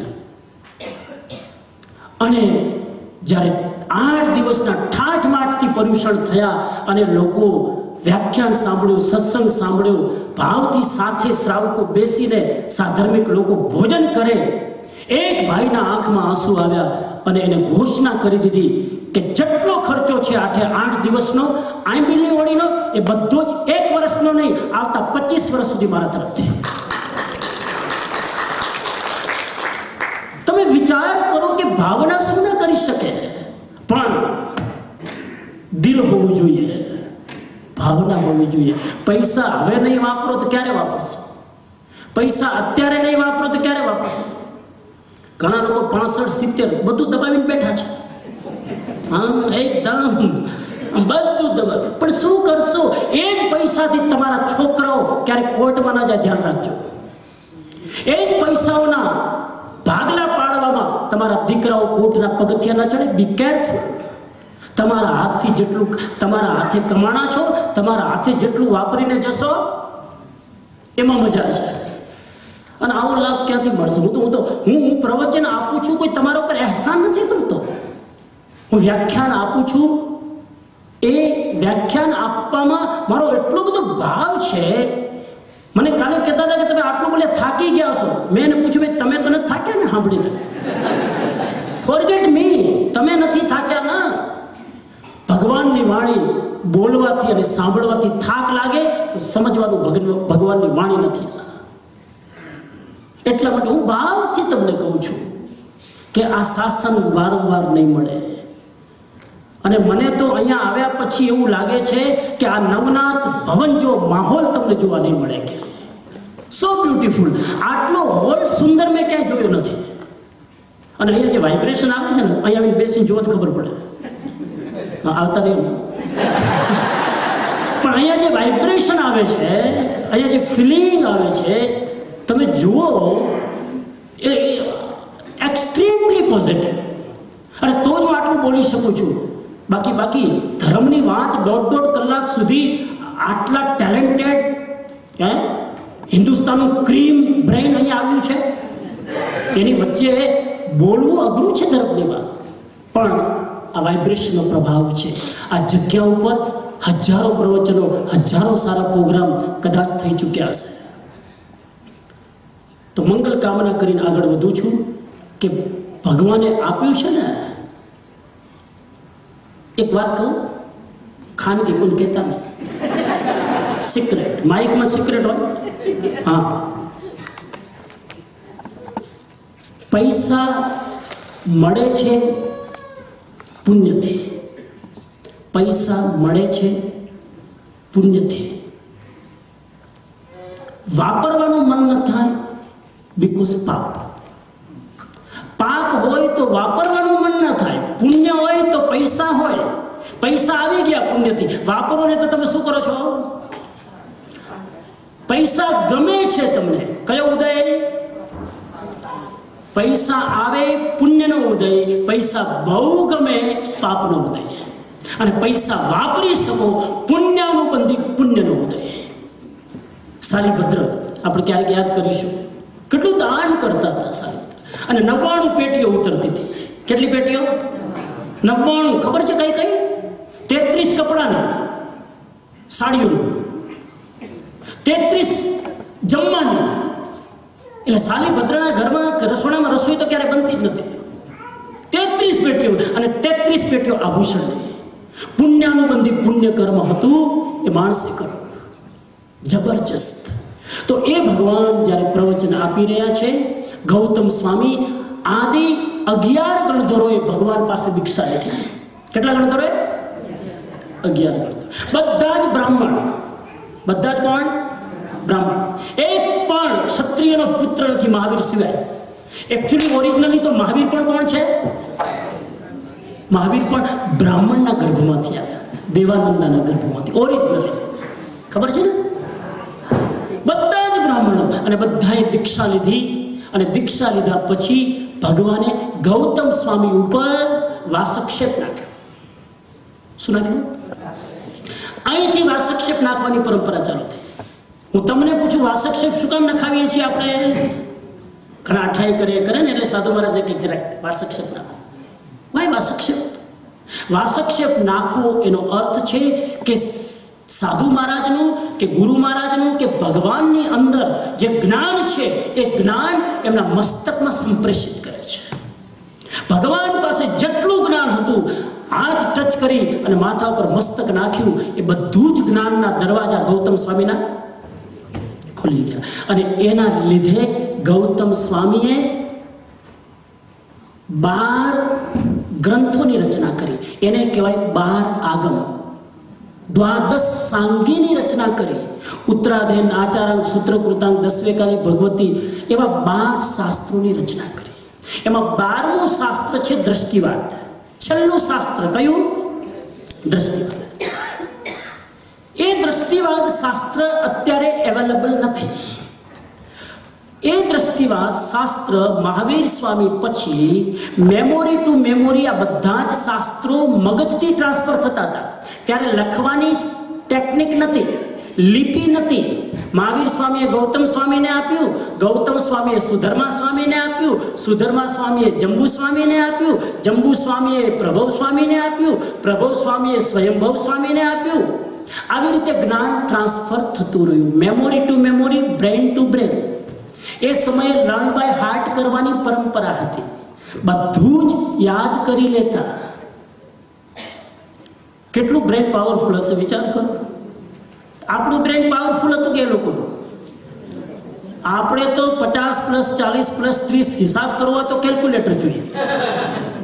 અને એ લોકો ભગવાન જે બોલતા બધું જ પ્રિન્ટ થઈ જતું કમ્પ્યુટરમાં, બ્રેઇનના કમ્પ્યુટરમાં. કમ્પ્યુટરનો આવિષ્કાર તો હવે થયો, એ મહાકમ્પ્યુટર હતા 11 ગણધર. બધું જ જ્ઞાન કન્ટેન કરતા હતા. અને એ ભગવાન ગયા પછી ગૌતમ સ્વામીથી લઈ સુધર્મા સ્વામી, જંબુ સ્વામી, પ્રભવ સ્વામી અને ભદ્રબાહુ સ્વામી સુધી આ જ્ઞાન મેમોરી ટુ મેમોરી આવ્યું. એમાંથી 30-40% લુપ્ત પણ થઈ ગયું હશે, પણ જેટલું બચ્યું એટલું ભદ્રબાહુ સ્વામી સુધી આવ્યું. ભદ્રબાહુ સ્વામી પછી ભદ્રબાહુ ભગવાને, ભદ્રબાહુ આચાર્યએ જેને આ કલ્પસૂત્ર લખ્યું, એ ભદ્રબાહુ સ્વામી પાસે આખો સંઘ ગયો. સંઘે જઈને વિનંતી કરી કે ભગવાન, હવે સાધુઓની મેમોરી ઘટી રહી છે, હવે યાદશક્તિ ઓછી થઈ રહી છે. હવે જો આ શાસ્ત્રો આપણે લિપિબદ્ધ નહીં કરીએ, લખીશું નહીં, તો આવતી જનરેશનને આપણે શું આપશું? અને ધીરે ધીરે બધાની મેમોરી સાધુની ઓછી થઈ રહી છે. કેવી રીતે ખબર પડી મેમોરી ઓછી થઈ રહી છે? એની પાછળ પણ ઘટના છે. એક સાધુ કે કોઈના ઘરે ગયા હતા અને કોઈ સૂંઠનો ગાંગડો ઓરીને લાવ્યા હતા. તો સૂંઠનો ગાંગડો વ્યસ્ત હશે ગોચરી કરવામાં, તો અહીં કાનની પાસે રાખી દીધો. તમારી જેમ 10 પોકેટ તો હોય ને સાધુને, એટલે અહીંયા ગાંગડો મૂકી દીધો. સૂર્યાસ્ત થઈ ગયો અને ગાંગડો વાપરવાનું કે પાછું આપવાનું ભૂલાઈ ગયું. ત્યારે ખબર પડી, પ્રાયશ્ચિત લેવા ગયા ભદ્રબાહુ સ્વામી પાસે કે આજે મારી ભૂલ થઈ ગઈ છે. આ ગાંગડો ખાવાની વસ્તુ સાધુ રાતના રાખે નહીં, આ રહી ગઈ છે, મને પ્રાયશ્ચિત આપો, પનિશમેન્ટ આપો. ત્યારે ભદ્રબાહુએ કીધું કે હવે સાધુઓની સ્મરણ શક્તિ ઓછી થઈ રહી છે. હમણાં જ મને ભૂપેન્દ્રભાઈ કહેતા હતા કે હવે તો ઓછી નહીં, હવે તો ખલાસ થઈ રહી છે. હવે તો શું કહેવાય, એલ્ઝાઇમરની બીમારી ખબર છે ને?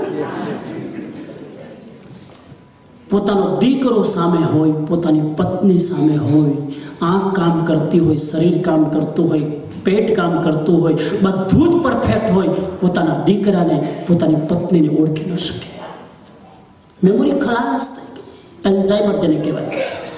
તો આ પ્રોબ્લેમ એ સમયે શરૂ થયો એટલે તરત ભદ્રબાહુ સ્વામીએ સંઘને બોલાવીને સંઘે પણ વિનંતી કરી કે આ જ્ઞાન તમે આપીને જાઓ, તમારું આયુષ્ય પૂરું થઈ જશે અને પાછળ આ 14 પૂર્વો કોઈની પાસે રહેશે નહીં. 14 પૂર્વો ખાસ કરીને. તો કે ભલે બોલાવો 500 સાધુને, હું 500 સાધુને મારું જ્ઞાન. નેપાળની આ ઘટના છે. 500 સાધુઓ ભેગા થયા. 500 શું કામ, 2-4 ગયા તો ન ચાલત. ભદ્રબાહુને ખબર હતી કે છેલ્લે 2-4 જ ટકશે. આ જ્ઞાન એટલું છે કે કોઈની તાકાત નથી હજમ કરી શકે. હું આ 14 પૂર્વો કોને કહેવાય સાંભળવું છે તમારે? મને પછી તમે ઘડિયાળ બતાવશો એક વાગશે એટલે. 14 પૂર્વો કોને કહેવાય?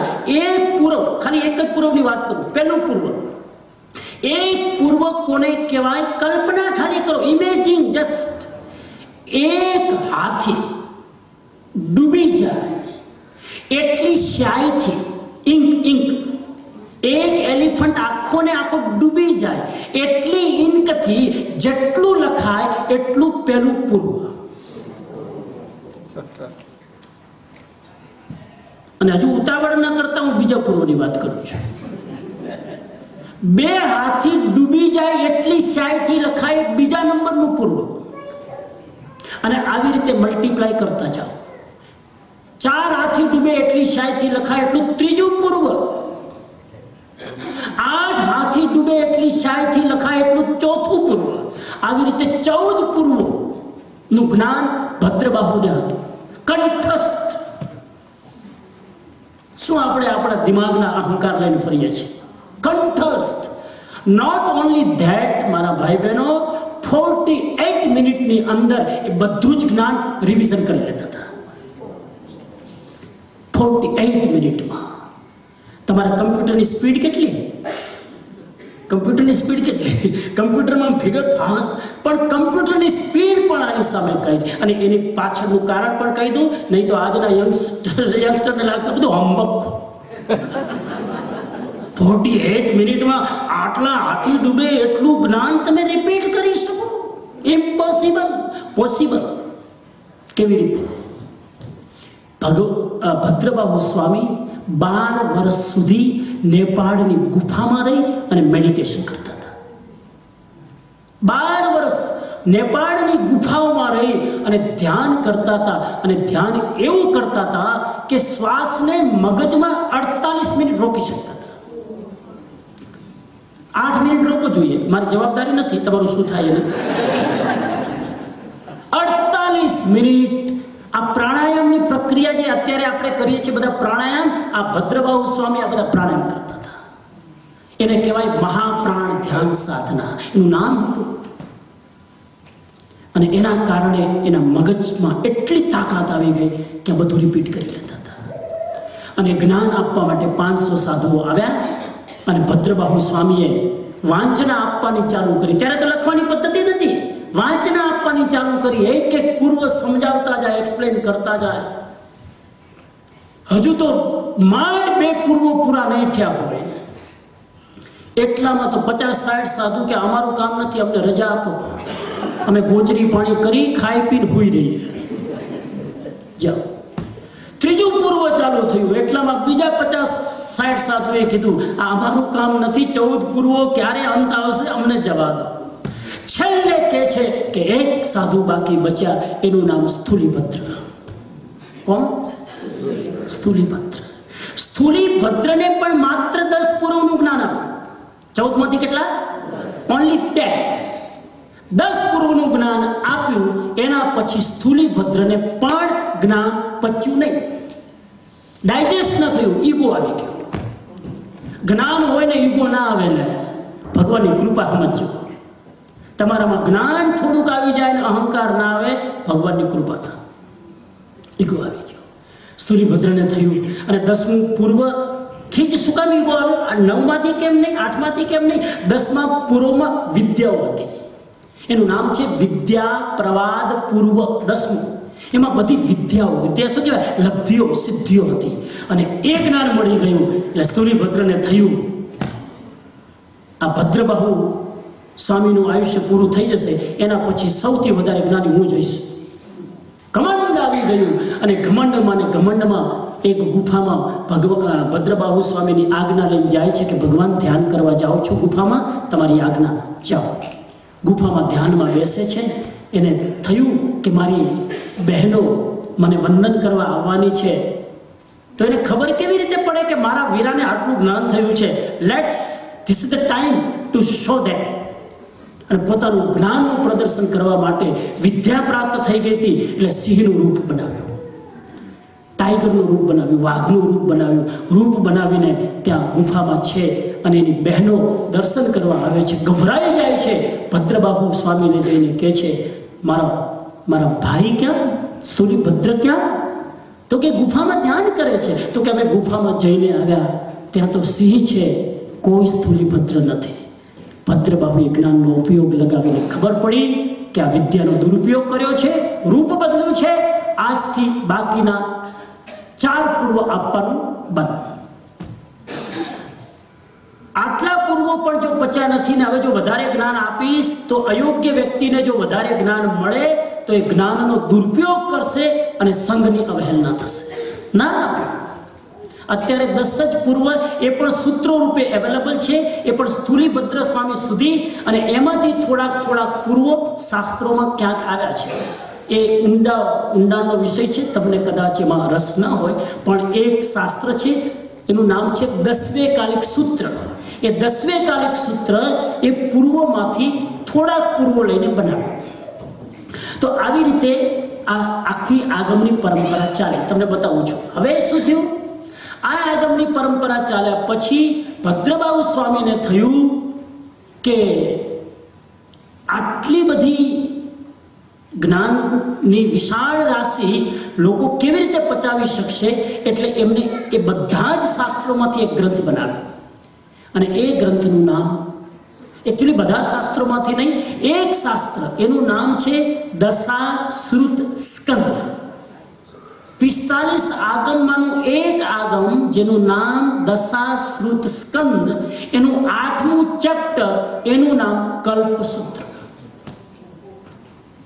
8મું ચેપ્ટર, 45માંથી એક શાસ્ત્રનું એક ચેપ્ટર, એનું નામ કલ્પસૂત્ર. એ કલ્પસૂત્રની રચના કરી કોના માટે? સાધુ માટે. કલ્પ એટલે જેમાં સાધુઓના આચાર છે એવા હોલી બુક્સનું નામ કલ્પસૂત્ર. કલ્પ એટલે સાધુના રૂલ્સ એન્ડ રેગ્યુલેશન્સ. પણ ઓનલી સાધુના રૂલ એન્ડ રેગ્યુલેશન નથી. ખાલી ઈશારો કરું તમને કે કલ્પસૂત્રમાં શું છે, આખું તો નહીં વંચાય. ગુજરાતીમાં પણ છે, હિન્દીમાં પણ છે, ઇંગ્લિશમાં પણ છે. એ કલ્પસૂત્રમાં 3 સેક્શન છે. ખાલી નટસેલમાં કહી દઉં, 3 સેક્શન.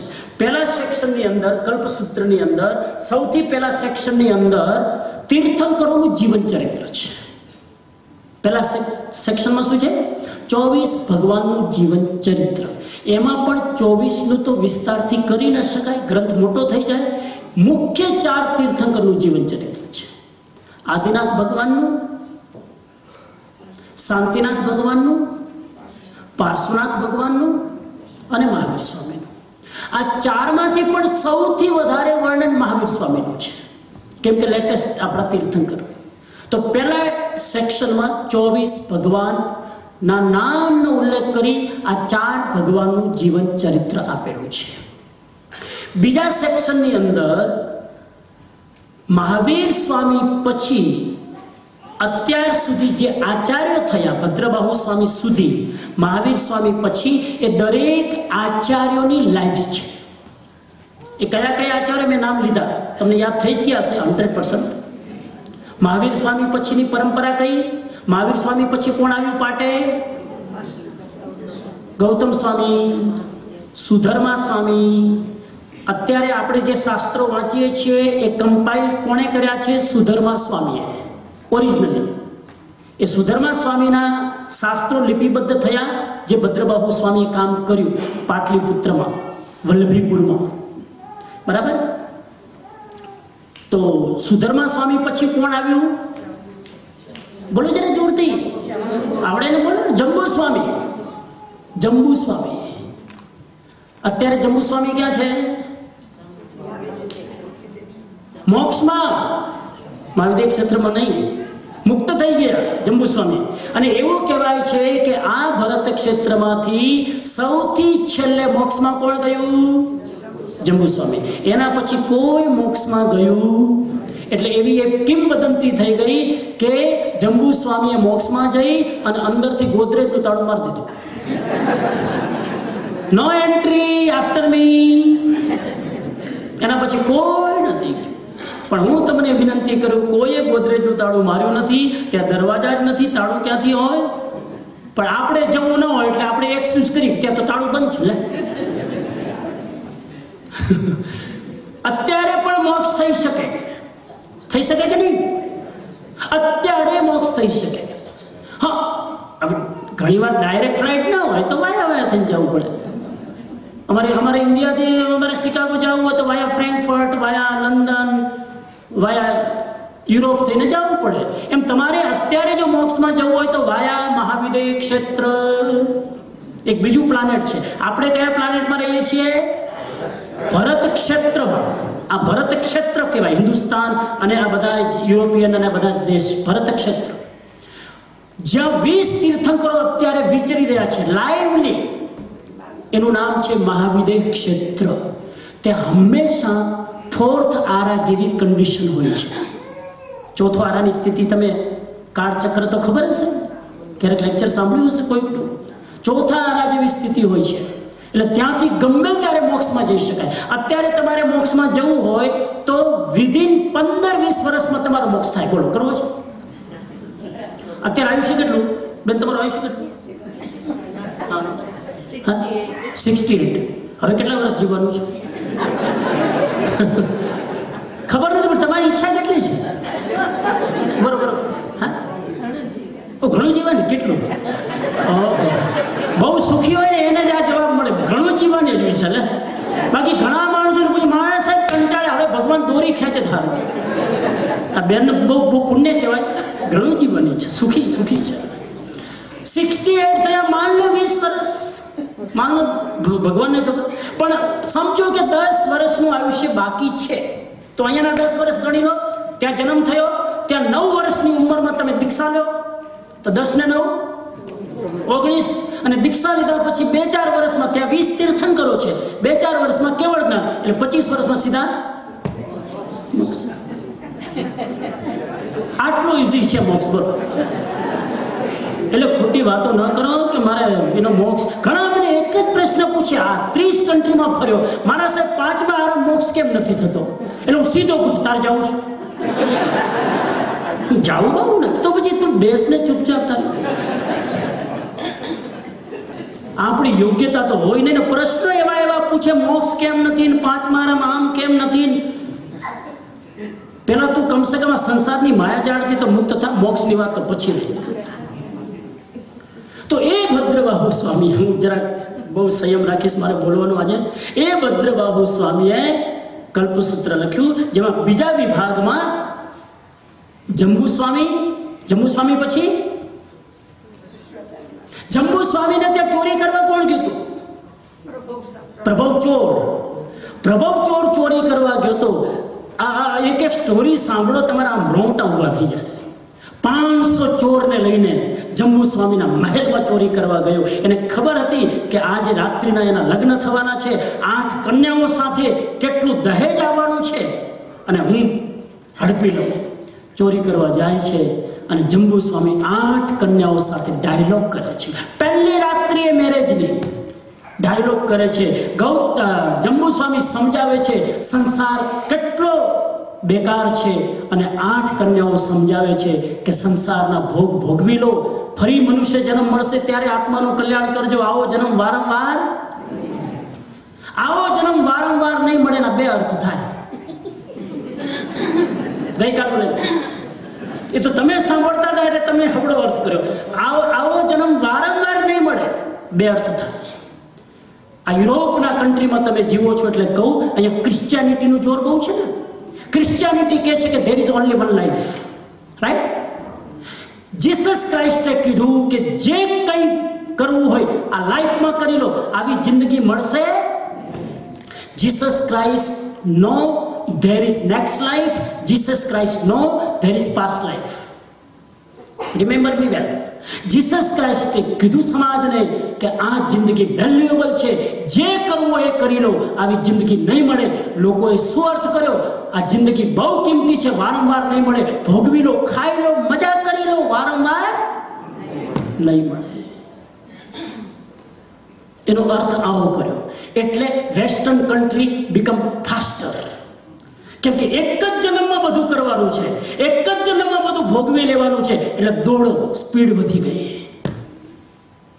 અને મહાવીર સ્વામી પણ હિન્દુસ્તાનમાં કહે છે કે આવો જન્મ વેલ્યુએબલ, વારંવાર નહીં મળે. આત્માનું કલ્યાણ કરવું હોય આ જ જન્મમાં કરી લો.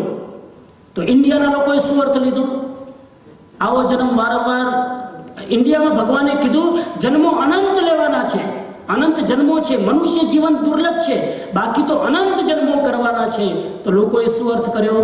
અનંત જન્મો કરવાના છે તો આ જન્મમાં ખાઈ પી લો, આવતા જન્મમાં ધર્મ કરશું. જીસસ ક્રાઇસ્ટની પોઝિટિવ વાત લોકોએ નેગેટિવ પકડી કે એક જ જન્મ છે. મહાવીરની વાત અનંત જન્મ છે, એને પણ હિન્દુસ્તાનના લોકોએ નેગેટિવ પકડી.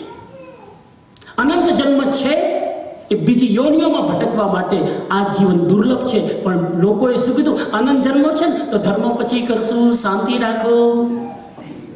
મને ઘણા પૂછે કે તમે અહીંયા જેટલા સારી રીતે આમ ધીરે ધીરે એક એક વસ્તુ ખોલી ખોલીને પ્રવચન આપો, તમે ઇન્ડિયામાં આવી રીતે જ વ્યાખ્યાન આપો? ના, ઇન્ડિયામાં વ્યાખ્યાન અલગ રીતે મારી સ્ટાઇલ હોય, અહીંયા અલગ રીતે હોય. વેસ્ટર્ન કન્ટ્રીમાં હું લોકોને કહું કે થોડાક શાંત થાવ, થોડાક રિલેક્સ થાવ, થોડીક ભાગદોડ ઓછી કરો. આ ઇન્ડિયામાં જઈને કહું થોડાક એક્ટિવ થાવ, થોડાક ઉઠો, થોડાક કામ કરો, થોડાક ભાગો. સમજી ગયા? ત્યાં લોકો આળસુ બેઠા જ હોય. રામુ ચાય લાવતો. ઓહો, ઇન્ડિયામાં તો મહાપુણ્ય કર્યું હોય તો સ્ત્રીનો અવતાર હિન્દુસ્તાનમાં મળે. મહાપુણ્ય. મેરા હિન્દુસ્તાન. જો નોકરી કરવાની નહીં, જોબ કરવાનો નહીં, ઘરે આખો દિવસ અને બબે નોકર શેઠાણી થઈને ઓર્ડર કર્યા કરે અને કે આ અમારા ધર્મપત્ની આખું ઘર હાચવે છે. ઘર કોણ હાચવે? રામુ ને સામુ.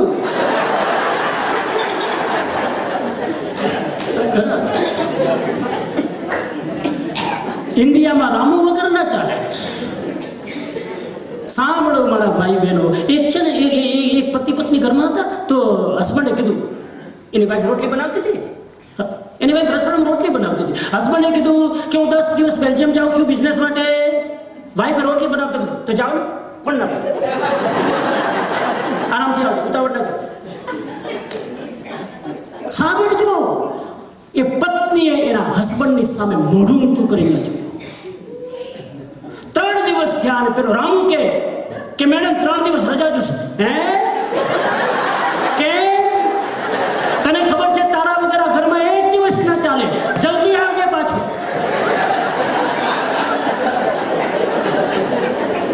હસબન્ડ વગર 10 દિવસ ઘર ચાલે, રામુ વગર 1 દિવસ પણ ઘર ચાલે. Is it true? એ હિન્દુસ્તાન અમારા. તો આ કલ્પસૂત્રની રચના ભગવાને કરી અને એની અંદર સ્થવિરાવલી. જંબુ સ્વામી પછી પ્રભવ ચોર. એ પ્રભવ ચોરે ચોરી કરવા આવ્યો તો, પણ ચોરી કરવા આવ્યો ના ડાયલોગ સાંભળ્યો જંબુ સ્વામીનો અને પેલી 8 કન્યાઓનો. કહેવાય છે કે જંબુ સ્વામીને તો વૈરાગ્ય હતો જ, 8 કન્યાઓને વૈરાગ્ય આવ્યું. 8 કન્યાઓએ કીધું અમે દીક્ષા લઈએ છીએ. 8 કન્યાઓએ દીક્ષા લેવાની ઘોષણા કરી ત્યારે એના મા બાપે કીધું કે તમે દીક્ષા લો, તમે અમારે પાછળ શું ટેન્શન છે. એમને પણ દીક્ષા લીધી. અને પ્રભવ ચોર કહે છે, ઓહો, મારી તો એબિલિયત નથી કે હું એક્સપ્લેન કરું. પ્રભવ ચોરને એ જંબુ સ્વામીનો ડાયલોગ સાંભળીને સમ્યક દર્શન થઈ ગયું, સંકિત થઈ ગયું હતું. એ પ્રભવ ચોર કહે છે કે તમારો ડાયલોગ સાંભળીને મને પણ થાય છે કે આ જિંદગીભરનું પાપ છોડી હું પણ તમારા રસ્તે જાઉં. એ 500 સાધુએ દીક્ષા લીધી. આ જૈન શાસન છે. અને એ 500 સાધુમાં જે પ્રભવ ચોર હતો મુખ્યો, જંબુ સ્વામીએ પોતાના પછી ગાદી કોને સોંપી? પ્રભવ ચોરને, પ્રભવ સાધુને. પ્રભાવશાળી સાધુ થયા જૈન ધર્મમાં. 14 પૂર્વનું જ્ઞાન હતું જંબુ સ્વામીને પણ, પ્રભવને પણ. પ્રભવે પછી પોતાનું શાસન આપ્યું સ્વયંભવ મુનિને, આચાર્ય સ્વયંભવ. એકનું જીવન ચરિત્ર વાંચવા જેવું છે. એ સ્વયંભવ સાધુ કેવી રીતે થયા? જ્યારે મારા ગર્ભમાં આવ્યા ત્યારે એના બાપે દીક્ષા લઈ લીધી હતી. સ્વયંભૂ મુનિએ. આખો રોચક પ્રસંગ છે. મને જરા સમયની મર્યાદા નડે છે, તમે વાંચી લેજો કલ્પસૂત્ર.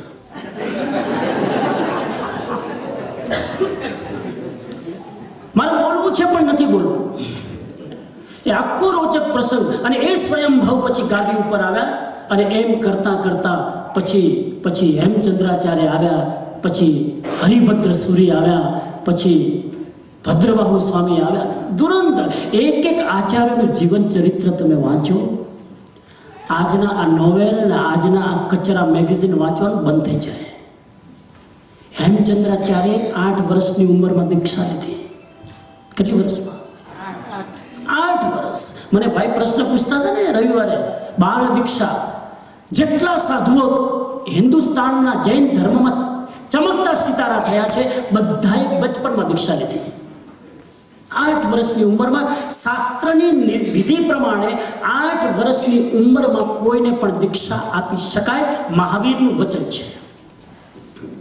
એમને દીક્ષા લીધી અને એક શ્રાવકે પ્રશ્ન કર્યો, આ 8 વર્ષના બાળકને શું ખબર પડે કે સંસાર શું છે, વૈરાગ્ય શું છે? એમના ગુરુ રામસુરી મહારાજ, હેમચંદ્રાચાર્યના ગુરુ કોણ હતા? રામસુરી મહારાજ સાહેબને કોઈ પૂછ્યું કે આ નાના છોરાને તમે દીક્ષા આપી દીધી છે 8 વર્ષના, શું ખબર પડે? ત્યારે રામસુરીજી હેમચંદ્રનો પરિચય આપે છે કે તમે હાથમાં લીંબુ લો. શું લો? ઉછાળો, પાછું હાથમાં લો. કેટલી વાર લાગે? એક લીંબુ તમે હાથમાં લીધું, ઉછાળ્યું, હાથમાં લીધું, કેટલી સેકન્ડ લાગે? લગભગ 3-5 સેકન્ડ લાગ્યા. લીંબુ હાથમાં લઈ ઉછાળીને હાથમાં લો. ત્યારે રામસુરી કહે છે આ લીંબુ હાથમાં લઈ ઉછાળી હાથમાં લો, એટલી વારમાં આ હેમચંદ્રાચાર્ય સંસ્કૃતના નવા 6 શ્લોકની રચના કરી નાખે. સંસ્કૃતના 6 શ્લોક બનાવી નાખે. એ હેમચંદ્રાચાર્ય, જેની વાત હું ક્યારેક તમને કરીશ કે એના પ્રભાવશાળી શિષ્ય થયા કુમારપાળ રાજા. ઇતિહાસ વાંચો તો ખબર પડે જૈન ધર્મ શું છે. તો એ બધા આચાર્યો થયા અને એમાં ભદ્રબાહુ સ્વામીએ આ કલ્પસૂત્રની અંદર આખી એમનું જીવન ચરિત્ર આપ્યું. ત્યારબાદ ત્રીજો વિભાગ છે સાધુઓની સામાચારી, સાધુઓનું જીવન ચરિત્ર. 3rd સેક્શન યાદ રહેશે ને? કાલે પૂછીશ. 3 સેક્શન કલ્પસૂત્રના કયા કયા? પહેલા સેક્શનમાં શું છે? તીર્થંકરોની લાઈફ. બીજા સેક્શનમાં મહાવીર સ્વામી પછીના જેટલા સક્સેસર આચાર્યો થયા એની લાઈફ. અને ત્રીજા સેક્શનમાં સાધુઓની લાઈફ, સાધુઓના રૂલ એન્ડ રેગ્યુલેશન. એક સાધુ કેવી રીતે એનું જીવન જીવે. જૈન સાધુ કોણ હોય? તમે તો બધા આફ્રિકાથી આવ્યા ને, ઘણા તો જૈન સાધુને જોયા નહીં હોય. હિન્દુસ્તાન ગયા કે નહીં બધા તમે? ઘણા એવા હશે સૌભાગ્યશાળી કે હજુ વિઝિટ નહીં કર્યું હોય. વાત નીકળી એટલે વિનંતી કરું કે તમે તમારી જિંદગીમાં જઈ શકો તો બહુ સારું હિન્દુસ્તાન. તમારા યંગ છોકરાઓને એકવાર ઇન્ડિયા મોકલજો અને એકવાર વેકેશનમાં એમને 10-15 દિવસ ફરવા મોકલજો. તમે ભેગા ન જતા, નહીં તો એ દુઃખી થશે. સમજી ગયા ને? તમે એને મોકલજો ને ત્યાં વિઝિટ કરાવજો. પાલીતાણા, શંખેશ્વર, સમેત શિખર, આ બધા તીર્થો બતાવજો. લોકોની સાથે ટાઈમ સ્પેન્ડ થોડો કરી શકે એવી વ્યવસ્થા કરજો. એકવાર અહીંના જન્મેલા છોકરાઓ ત્યાં જશે ને અને પાછા અહીંયા આવશે ત્યારે એને ખબર પડશે કે અમને જે બધું સહજમાં મળી ગયું છે ને એટલે અમને એની વેલ્યુ નથી. બાકી ત્યાં આટલા અભાવમાં, આટલી બધી અનકન્વિનિયન્ટ સિચ્યુએશનમાં, કેટલી અનકન્વિનિયન્ટ. જ્યાં જાઓ ત્યાં મચ્છરો સાથે મુલાકાત થાય, જ્યાં જાઓ ત્યાં ગંદકી સાથે મુલાકાત થાય. અહીંના લોકો તો ત્યાં જાય તો 4 દિવસ ટોયલેટ ન જાય. નથી જવું, આપણે લંડનમાં જઈને જ પાછા. એટલી ગંદકી હોય. હા, બરાબર છે. જ્યાં જાઓ ત્યાં રસ્તાઓ ગંદા હોય, પણ છતાં તમે લોકોના ચહેરાઓ તો જુઓ, એના ચહેરાનું સ્માઇલિંગ જુઓ, લોકોની લાગણી જુઓ, લોકોનો પ્રેમ જુઓ. તમે લાગણી અહીંને કાલે જ મને એક છોકરી કહેતી હતી કે સ્વામીજી અમે ત્યાં જઈએ, અમારા છોકરાઓ કિડ્સ ત્યાં જાય, they don't want to come back to London, they cry to stay over there. કેમ કે એટલો પ્રેમ, એટલી લાગણી, એટલી ભાવના એ લોકોની મળે ત્યાં. ભલે નળમાં પાણી ના આવતું હોય પણ છતાં એનો આનંદ તમે જુઓ. અને અહીંયા આટલું બધું આવે તોય મોઢા ચડે ના. આટલી બધી લક્ઝરિયસ લાઈફ તોય ચહેરા ઉપર સ્માઇલિંગ કેમ નથી? તોય આપસમાં પ્રેમ કેમ નથી? તોય લાગણી કેમ નથી? ફિલિંગ ક્યાં ગયું તમારું? એક વ્યક્તિ અહીંથી ઉંમરવાળા બેન આવતા હોય હાથમાં લાકડી લઈને અને આજુબાજુ ચેર ન હોય અને તમે આરામથી બેઠા હોય, તમારું ફિલિંગ જાગવું જોઈએ. ઊભા થઈ દાદીમાને કહ્યું કે અહીંયા બેસો. આ ફિલિંગ છે. બીજાનું ધ્યાન રાખ. જૈન ધર્મની અંદર આ કમ્પેશન હોવું જોઈએ કે હું મારો વિચાર ઓછો કરું, બીજાનો વિચાર વધારે કરું. અહીં તો જમવાનું હોય ને, જમવાનું. હવે તો ધીરે ધીરે મને બધું જ્ઞાન ધીરે ધીરે થઈ રહ્યું છે. કેવળ જ્ઞાન તો ક્યારે થશે ખબર નથી, પણ હતા જમવા જાય તો અહીંયા એનાઉન્સ કાલે કર્યું કે પહેલા ભાઈ મોટી ઉંમર ના જાય, ડાયાબિટીસ વાળા બીમાર જાય. તો ઘણા લોકોને આ ડાયાબિટીસ વાત સામે ડાયાબિટીસ ચાલુ થઈ જાય. અમને ડાયાબિટીસ છે, અમને ડાયાબિટીસ છે. પેલા જમવા માટે ઉતાવળ કેટલી, અમને ડાયાબિટીસ છે પર્યુષણમાં.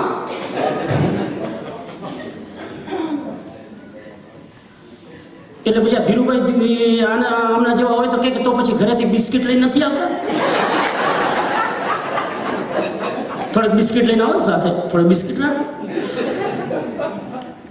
અને હકીકત છે, જો તમને ડાયાબિટીસ છે અને તમને આખી વ્યવસ્થા ડિસ્ટર્બ કરવી છે તો થોડુંક સાથે રાખો ને પર્સમાં. જો ખાધા વગર ન રહેવાતું હોય તો સાચી વાત છે, આ એગ્રી વિથ યુ. પણ અવ્યવસ્થા કેટલી આપણે કરીએ, કેટલી અવ્યવસ્થા કરીએ. અને શું ફરક પડે 15 મિનિટ પછી જવું? શું ફરક પડે? તમે જુઓ, તમે આજુબાજુ નજર તો નાખો, દુનિયા ક્યાં જઈ રહી છે. તમે ક્યારેક સ્વામિનારાયણ મંદિરમાં જજો, એનું ડિસિપ્લિન તો જુઓ. તમે ક્યારેક ક્રિશ્ચિયન ચર્ચમાં જજો, કોઈ જ્યારે પાદરી સ્પીચ આપતો હોય, કોઈની હિંમત છે વચ્ચે આવીને ક્રોસ કરે કોઈને? આપણામાં આ ડિસિપ્લિન ખબર નહીં ક્યાં ગયું. અને જેમ વધારે આપણે સિનિયર થઈએ એટલે જાણે કે આપણને બધો પાવર મળી ગયો. સિનિયર એટલે બધોય પાવર નહીં. સંઘની વ્યવસ્થાને સપોર્ટ કરવો એ આપણું કર્તવ્ય છે. ઉલટું કહેવું જોઈએ. જપાનમાં જ્યારે અર્થક્વેક આવ્યો ને હમણાં, જાપાનમાં કેટલા હજુ વર્ષ નથી, જાપાનમાં જ્યારે ભયંકર હમણાં ભૂકંપ આવ્યો ત્યારે જાપાનીઝ લોકોએ એમનો પરિચય કેવો આપ્યો? તમે જોયું ને ટીવીમાં? ખાવાનું ન મળે, લાઈન લાગે લોકો. અને એક પણ જે મશીનમાં બધું ઓટોનોમિક જે બધું ખાવાનું હોય, એક પણ મશીનને નુકસાન થયા વગર લોકો બીજાને કે પહેલા તમે લો, પહેલા તમે લો, પહેલા તમે લો. આ સંસ્કાર આપણામાં જાગવા જોઈએ. કોઈ ઉંમરવાળું આપણી પાછળ લાઈનમાં હોય, બિચારો, આપણે પહેલા એની વ્યવસ્થા કરીએ. હું લેક્ચર મારે તો કેટલા બધા આપવા છે તમારે, પણ હવે 8 દિવસમાં પૂરું ક્યાં થાય? સોરી. આ ત્રીજા સેક્શનની અંદર એ સાધુના નિયમ. સાધુ કોને કહેવાય? 5-7 વસ્તુ બતાવું. સાધુ કોને કહેવાય? પગમાં ચપ્પલ ન પહેરે. જૈન સાધુ, મહાવીરનો સાધુ કેવો હોય? તમે બહાર બહુ દૂરથી અહીંયા આવ્યા છો, ઇન્ડિયાના સંસ્કાર ઘણીવાર તમે એક્સપોઝ નથી થયા. સાધુ પગમાં ચપ્પલ ન પહેરે. સાયન્સ છે, હું એમાં નથી જતો આજે. સાધુ સિલાઈ કરેલા કપડાં ન પહેરે, પોતાની જાતે સિલાઈ કરેલા પહેરે, બીજાના હાથના નહીં, ટેલરના નહીં. સાધુ અમ્બ્રેલા ન રાખે ક્યારે. સાધુ 3 જોડીથી વધારે કપડાં ન રાખે. રાતના સૂઈને ઓઢવા માટે ક્યારે રજાઈ ન વાપરે. જમીન ઉપર સૂવે. 42 દોષથી વર્જિત થઈને ભિક્ષા ગ્રહણ કરે. 42 દોષ ટાળીને. સાધુ માટે તમે ભોજન બનાવી શકો નહીં. સાધુ માટે તમે લાઈટ ચાલુ કરી શકો નહીં. શું મહાવીરના સાધુની વાત કરું છું. તમને કહી દઉં પેલા, અમે સાધુ નથી હો. અમે પ્યોર સાધુ નથી. પ્યોર સાધુ પગે જ વિહાર કરે, ગાડીમાં બેસે. This is the intermediate step between the sadhu and શ્રાવક. આ ઇન્ટરમીડિયેટ સ્ટેપ છે. સાધુ વિદેશમાં ગાડીનો પ્રયોગ કરીને પ્રવચનો આપવા ન જઈ શકે એટલે આચાર્ય તુલસી આ કેટેગરી સ્ટાર્ટ કરી જેથી અમે લોકો ટ્રાવેલ કરીને બધું કરી શકીએ. When we became monk, જ્યારે અમે સાધુ બની જઈશું ત્યારે અમે પછી આ બધી જ વસ્તુઓ ઉપયોગ કરી શકીએ. એ વાત અલગ છે કે હવે ઘણા સાધુઓ થયા પછી કરુણાના કારણે પાછા નિયમમાં છૂટછાટ લઈને વિદેશમાં જાય છે. મહાવીરનો સાધુ નિયમ ન તોડે. વિદેશમાં જાય એ મહાવીરનો સાધુ નહીં. હું બહુ સ્પષ્ટ બોલવા વાળો માણસ છું. તત્વ ખબર હોવી જોઈએ. એટલે આપણે તે નિયમ છે કે જે વિદેશમાં સાધુ ઇન્ડિયામાં દીક્ષા લીધી, જીવન વ્રત લીધું, 5 મહાવ્રત લીધા અને છતાં પણ જો અમેરિકા જવું હોય તો ઓઘો મૂકીને જાઓ. તમારો જે ઓઘો રજો એ મૂકીને જાઓ. કેમ કે સાધુનું લક્ષણ છે લોકો સાધુ ગણીને તમને વંદન કરે. સાધુ અને જૈન શાસનની અવહેલના ન થાય એટલા માટે ઓઘો મૂકીને જાઓ. તમે ત્યાગી છો, તમે સંન્યાસી છો, તમે ઉત્કૃષ્ટ આરાધના કરો છો, વંદનીય છો, પૂજનીય છો, પણ તમે મહાવીરના સાધુ નથી. ક્લિયર? મહાવીરનો સાધુ ક્યારે હાથ ન જોવે. હાથ જોવે એ જૈન સાધુ નહીં. જૈન સાધુ તમારી હાથની કુંડળી ન જોવે. જૈન સાધુ તમારી કર્મ કુંડળી જોવે. જૈન સાધુ કહે કે તમારા કર્મોમાં આ વસ્તુ છે, કોઈ વસ્તુ એને ટાળી ના શકે, તમારે ક્ષમતાથી એને ભોગવવી જોઈએ. કાલે જ એક બેન કહેતા હતા, સ્વામીજી હાથ જુઓ તમે. અહીંયા જ છે બેન, એ બેન અહીંયા જ છે. એ બેનના દર્શન મને થાય છે અને બહુ ભાવથી કહેતા હતા. હું કોઈ આલોચના નથી કરતો, આલોચના નથી કરતો. માણસને પ્રોબ્લેમ હોય એટલે એમ કોઈ સાધુ મહારાજ પવિત્ર વ્યક્તિ આપણને બતાવે તો આપણે મિસગાઈડ ના થઈએ. મને કીધું સ્વામીજી પ્લીઝ. મેં કીધું ભાઈ બેન હું જોતો નથી. જે દિવસે હું હાથ જોવાનું ચાલુ કરું ને પછી મારે આટલું એનાઉન્સમેન્ટ ભૂપેન્દ્રભાઈ કરવું નહીં પડે. સ્વામીજી આવ્યા છે, લાભ લેજો. લાઈન લાગે, એમને લાઈન લાગે, એપોઇન્ટમેન્ટ લો. ક્યારે મળવા આવે, ક્યારે મળવા આવે.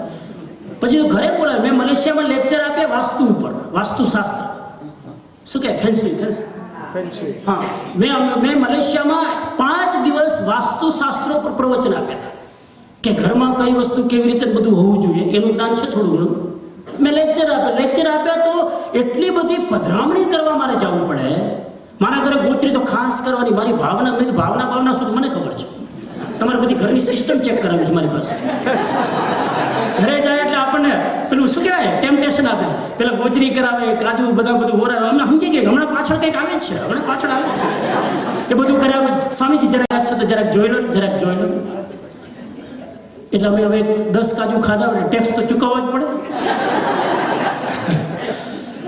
પણ એક વાસ્તુનું આખું શાસ્ત્ર છે, બહુ ઇન્ટરેસ્ટિંગ. અને જૈન શાસ્ત્ર માને છે વાસ્તુમાં, એટલે હું વાત કરું છું. જૈન શાસ્ત્ર વાસ્તુને માને છે. એક વાસ્તુ છે જૈન વાસ્તુ. શું ઇન્ટરેસ્ટિંગ.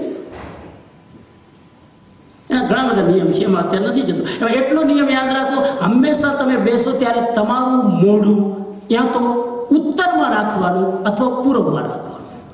ક્યાં રાખવાનું? હા, ઘરમાં હોય ત્યારે એટલું જોવાનું કે face should be towards north or towards East. તમારું કામ સફળ. ચલો મહાચાવી આપી દીધી તમે. તો આ કલ્પસૂત્ર એના 3 સેક્શન છે અને એ કલ્પસૂત્ર પર્યુષણની અંદર ભાવથી વંચાય છે. પહેલા સાધુઓ માટે જ વાંચવાના નિયમ હતા, સાધુ માટે જ. પણ રાજા ધ્રુવના પુત્રનું અવસાન થયું. રાજા ધ્રુવ એકદમ એના પુત્રના વિયોગમાં ડિપ્રેસ થઈ ગયો. એ સાધુ પાસે જઈને વિનંતી કરે છે કે આ મૃત્યુના શોકથી બચવા માટે મને રસ્તો બતાવો. ત્યારે પહેલી વાર સાધુએ રાજા ધ્રુવ સામે કલ્પસૂત્રનું વાંચન કર્યું અને ત્યારથી કલ્પસૂત્ર વાંચવાની પરંપરા શ્રાવકોમાં પણ ચાલુ થઈ. ખ્યાલ આવ્યો? નટસેલમાં વાત પૂરી કરું, 2 મિનિટ ટાઈમ છે. આપ સૌને મારી વિનંતી, વાંચી શકો ન વાંચી શકો, ઘરમાં 3 શાસ્ત્રો બની શકે તો રાખવા વિનંતી. પહેલું શાસ્ત્ર કલ્પસૂત્ર મળે છે હિન્દુસ્તાનમાં. તમે જશો ચંદ્રશેખર મારા સાહેબનું લખેલું બહુ સરસ છે કલ્પસૂત્ર. બીજા ઘણા આચાર્યોએ કોમેન્ટ્રી આપી છે, ઇંગ્લિશમાં પણ અવેલેબલ છે. એ કલ્પસૂત્ર ઘરે રાખો, પવિત્ર ગ્રંથ છે, એના વાઇબ્રેશનથી પણ તમારા ઘરમાં અમન ચેન રહે. નંબર 2, તત્વાર્થ સૂત્ર. બીજા ગ્રંથનું નામ છે તત્વાર્થ સૂત્ર.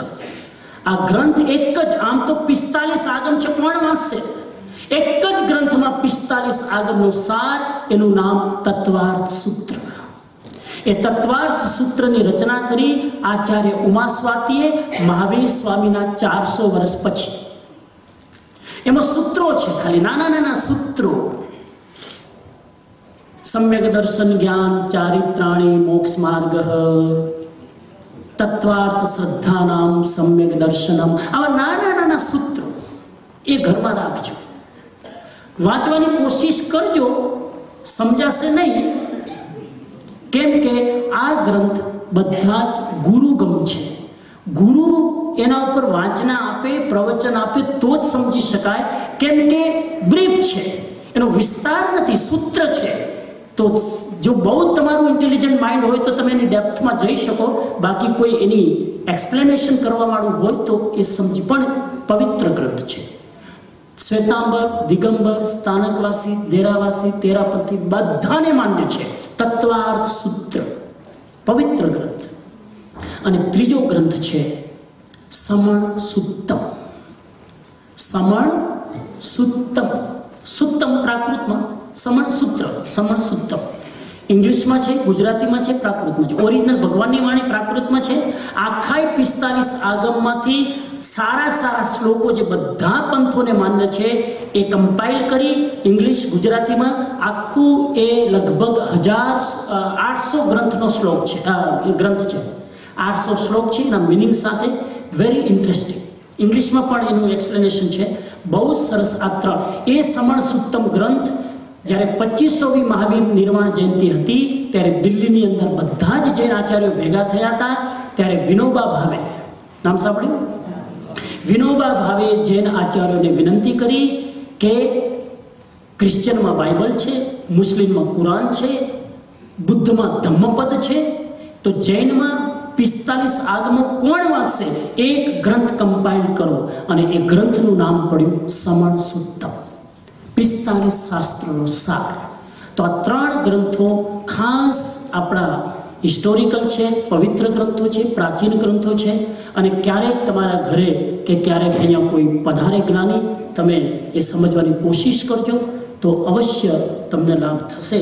હું વધારે આગળ ન ચાલતા મારી વાણીને વિરામ તરફ લઈ જાઉં અને એટલું જ કહું કે આ જૈન ધર્મની અંદર ભગવાન મહાવીરથી લઈ ભદ્રબાહુ સ્વામી સુધી, ઉત્તરાધ્યયન સૂત્ર, આચારામ સૂત્રથી લઈ સમણ સુત્તમ સુધીની આ આખી યાત્રા છે. પર્યુષણની અંદર કલ્પસૂત્ર, ઇન્ડિયામાં ટ્રેડિશનલી પર્યુષણમાં કલ્પસૂત્ર રેગ્યુલર વંચાય છે 8 દિવસ. અને એમાં 5મા દિવસે ભગવાન મહાવીર સ્વામીનું જીવન ચરિત્રનું વાંચન થાય છે. ખાલી એક વાક્ય કહીને વાત પૂરી કરું કે આપણે જે 5મા દિવસે એટલે કે હજુ 3 દિવસ પછી મહાવીર જયંતિ ઉજવવાના છીએ, એ મહાવીર જયંતિ નથી. ઘણા યંગસ્ટર મને પૂછે, મહાવીર સ્વામી 2 વાર કેમ જન્મ્યા હતા? 2 વાર નહોતા જન્મ્યા, એક જ વાર જન્મ્યા. તો એપ્રિલ મહિનામાં આપણે મહાવીર જયંતિ કરીએ, પર્યુષણમાં મહાવીર જયંતિ કરીએ. Why two? Mahavir Jayanti originally Chaitra Shukla 13. આ જે છે મહાવીર જયંતિ, જયંતિ શબ્દ મહેરબાની કરીને ન બોલવું જોઈએ, અસાધના થાય છે. મહાવીર જન્મ વાંચન દિવસ, ટ્રેડિશનલ મહાવીર જન્મ વાંચન દિવસ, એ 5મા દિવસે કલ્પસૂત્રના ક્રમ પ્રમાણે મહાવીરના જન્મનું વાંચન થાય છે. એટલે મહાવીર જન્મ વાંચન દિવસ છે, મહાવીર બર્થડે નથી, વાંચન દિવસ છે. અને આપણે એમનો જન્મ થયો તો એ કલ્પના કરીને મહાવીર જન્મ વાંચનને ઉત્સાહથી ઉજવીએ છીએ, એ વાત અલગ છે. તો આવી રીતે આ પર્યુષણના બીજા દિવસે મેં કલ્પસૂત્રની થોડીક વાત કરી. તમે હૃદયંગમ કરી વધારે રુચિ જાગે તો વાંચજો. એમાં ભગવાન મહાવીર સ્વામીને માતાને આવેલા 14 સ્વપ્ન, એ 14 સ્વપ્ન પાછળ મિનિંગ બહુ જ વિસ્તારથી સુંદર વર્ણન છે. એક વાક્ય એ પણ કહી દઉં કે આ કલ્પસૂત્ર ખાસ કરીને, આ સમણ સૂત્તમ ખાસ કરીને, અને